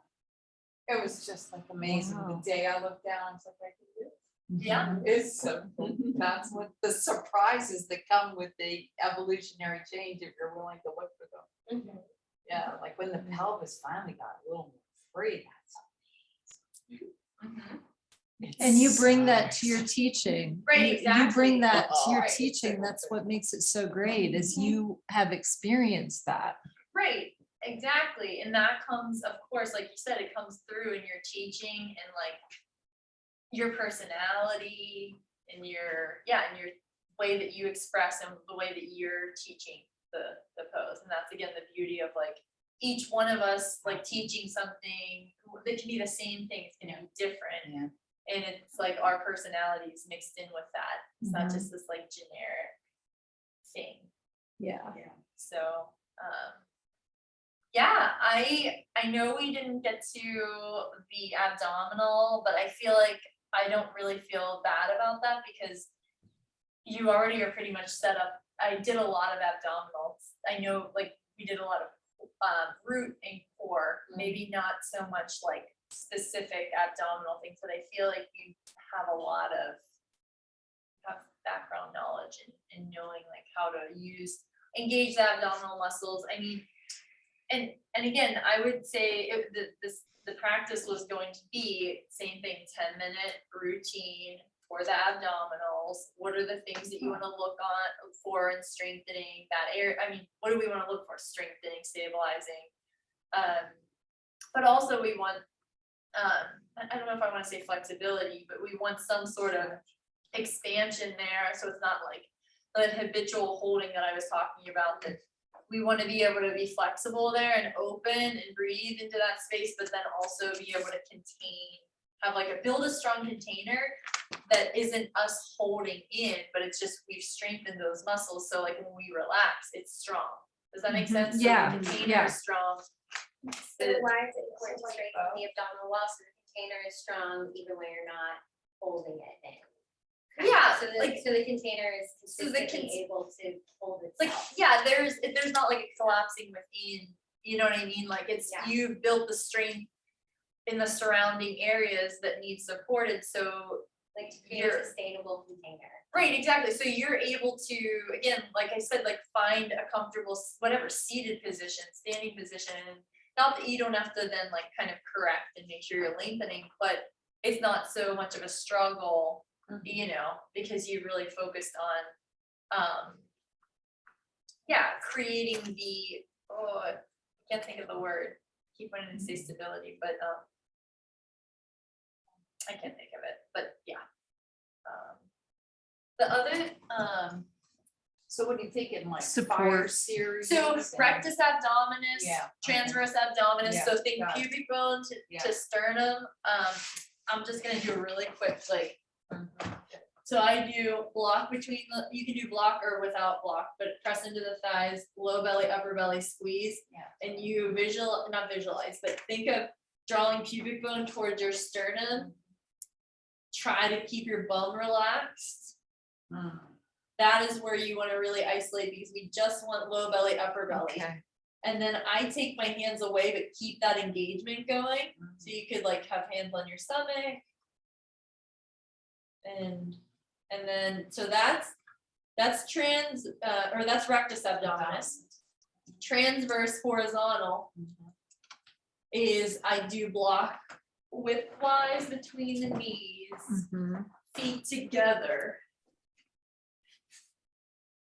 Squeeze the block, hands on your hips, and flatten the back to the floor, draw the low belly in, and press your hips like they're going towards one another, hip point towards hip point, navel center, and keep the chest open. You can keep pressing in. So, or just imagine you're like putting on a really tight pair of pants.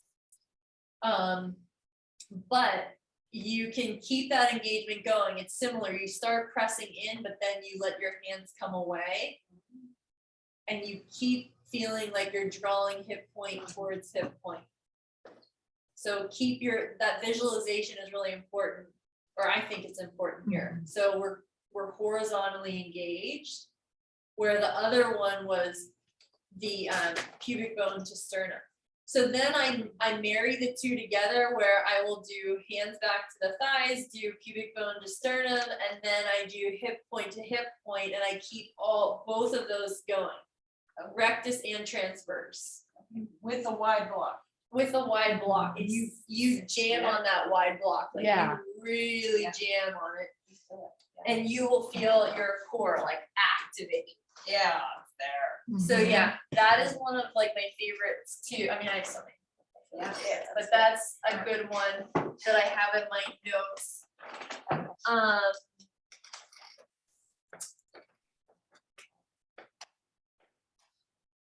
Yeah, I mean, just those things, last thing, this is kind of fun, like these are things you all probably know, like the fire series even. Oh, my hamstring is so tight. But like, just doing things like this, if you want it more challenging, bring, foot off the floor, do it this way. You can I do bicycles. And then this is one that I like to do where you have your one hand behind your head and you lift your head and your shoulder, and then you lift the opposite leg, and you can just hold this, or you can do moving. With the block, that's. Yeah. But you like press into that block like none other. Yeah. And again, I then will probably like hold at some point. Oh, that's amazing. Wait, Abby, do that. Can I just snap a quick, I won't post it, but I just want to see that. Yeah, I'm not gonna be like, look at my yoga teacher. Put it on Facebook. You With can. your permission. Yeah, perfect. Okay. And you have your arm, your hand, Forget other hand. behind Other your hand head. behind the head. Okay, Yeah. wow. So you press That's in. not in mastering the basics. No, so, but you could do just like, you could do this, like, and just hold this, and this is hard. Yeah. The main thing is, I blew through that, I know, because of the end of session, but session, I'm in my therapy mind. So, end of class, Yeah. but you want to, what am I trying to say? You want to keep your back flattened Yeah. to the floor. So if you are doing this, Can you do it with the head down, like if it's still? I'm Yeah, just you wondering, can. like, for the Yes, you next, can. You know what I mean? yes, Like, you can. Yep. I think that for me, especially anyone with neck injury. Yeah, exactly, Yeah. but I wouldn't try to lower so when the head is down, the only thing I was gonna say is your back is more likely to lift, so Okay. don't try to get Right. your leg down, like just go like this, whatever have like it. your range is. Right, But the main thing is back, you wanna flatten it the whole so that's time. why you lift your head. Is it lifting the That's- shoulders too then? Yeah, as Or- much as you Yeah, can. be kind of flat, yeah. Yeah, and like you're cradling the skull, so the neck should relax, Right. the neck. Yeah. But still, this you wanna keep your back flattened, so if it's arching, you're not getting those deep abdominal muscles that we wanna Right, engage. right. So you're like defeating the purpose. It's like, don't do I that. love those little nuances of specificity Oh, and yeah. alignment, because it really makes a difference. Mhm. So is that working both? Oh, yeah. This, down this. For that and the question, transverse.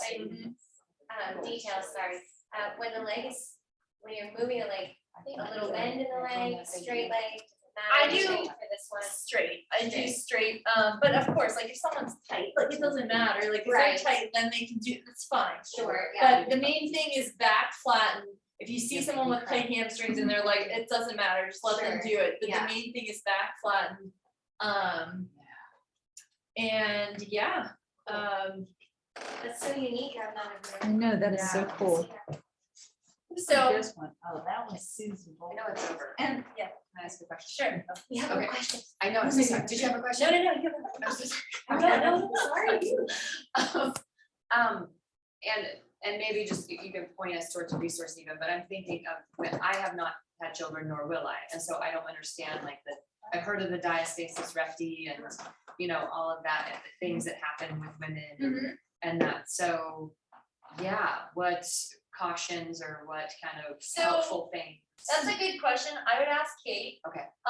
Because I I don't know, to be honest with you, I would say like that's a lot of like the separation and like Yeah. pumping, going, and then like pushing out too. Yeah, So I'm thinking that would be helpful for it, but maybe see what Kate has to say about that. okay. No, I have thank an you. epigastric hernia, You which know, is different, so it's an outpost, nothing bothers me. It Okay, stayed the same for years, I'll probably Yeah. blow through it one time, but I'm like. You're like, I'll have that. Let me turn this off.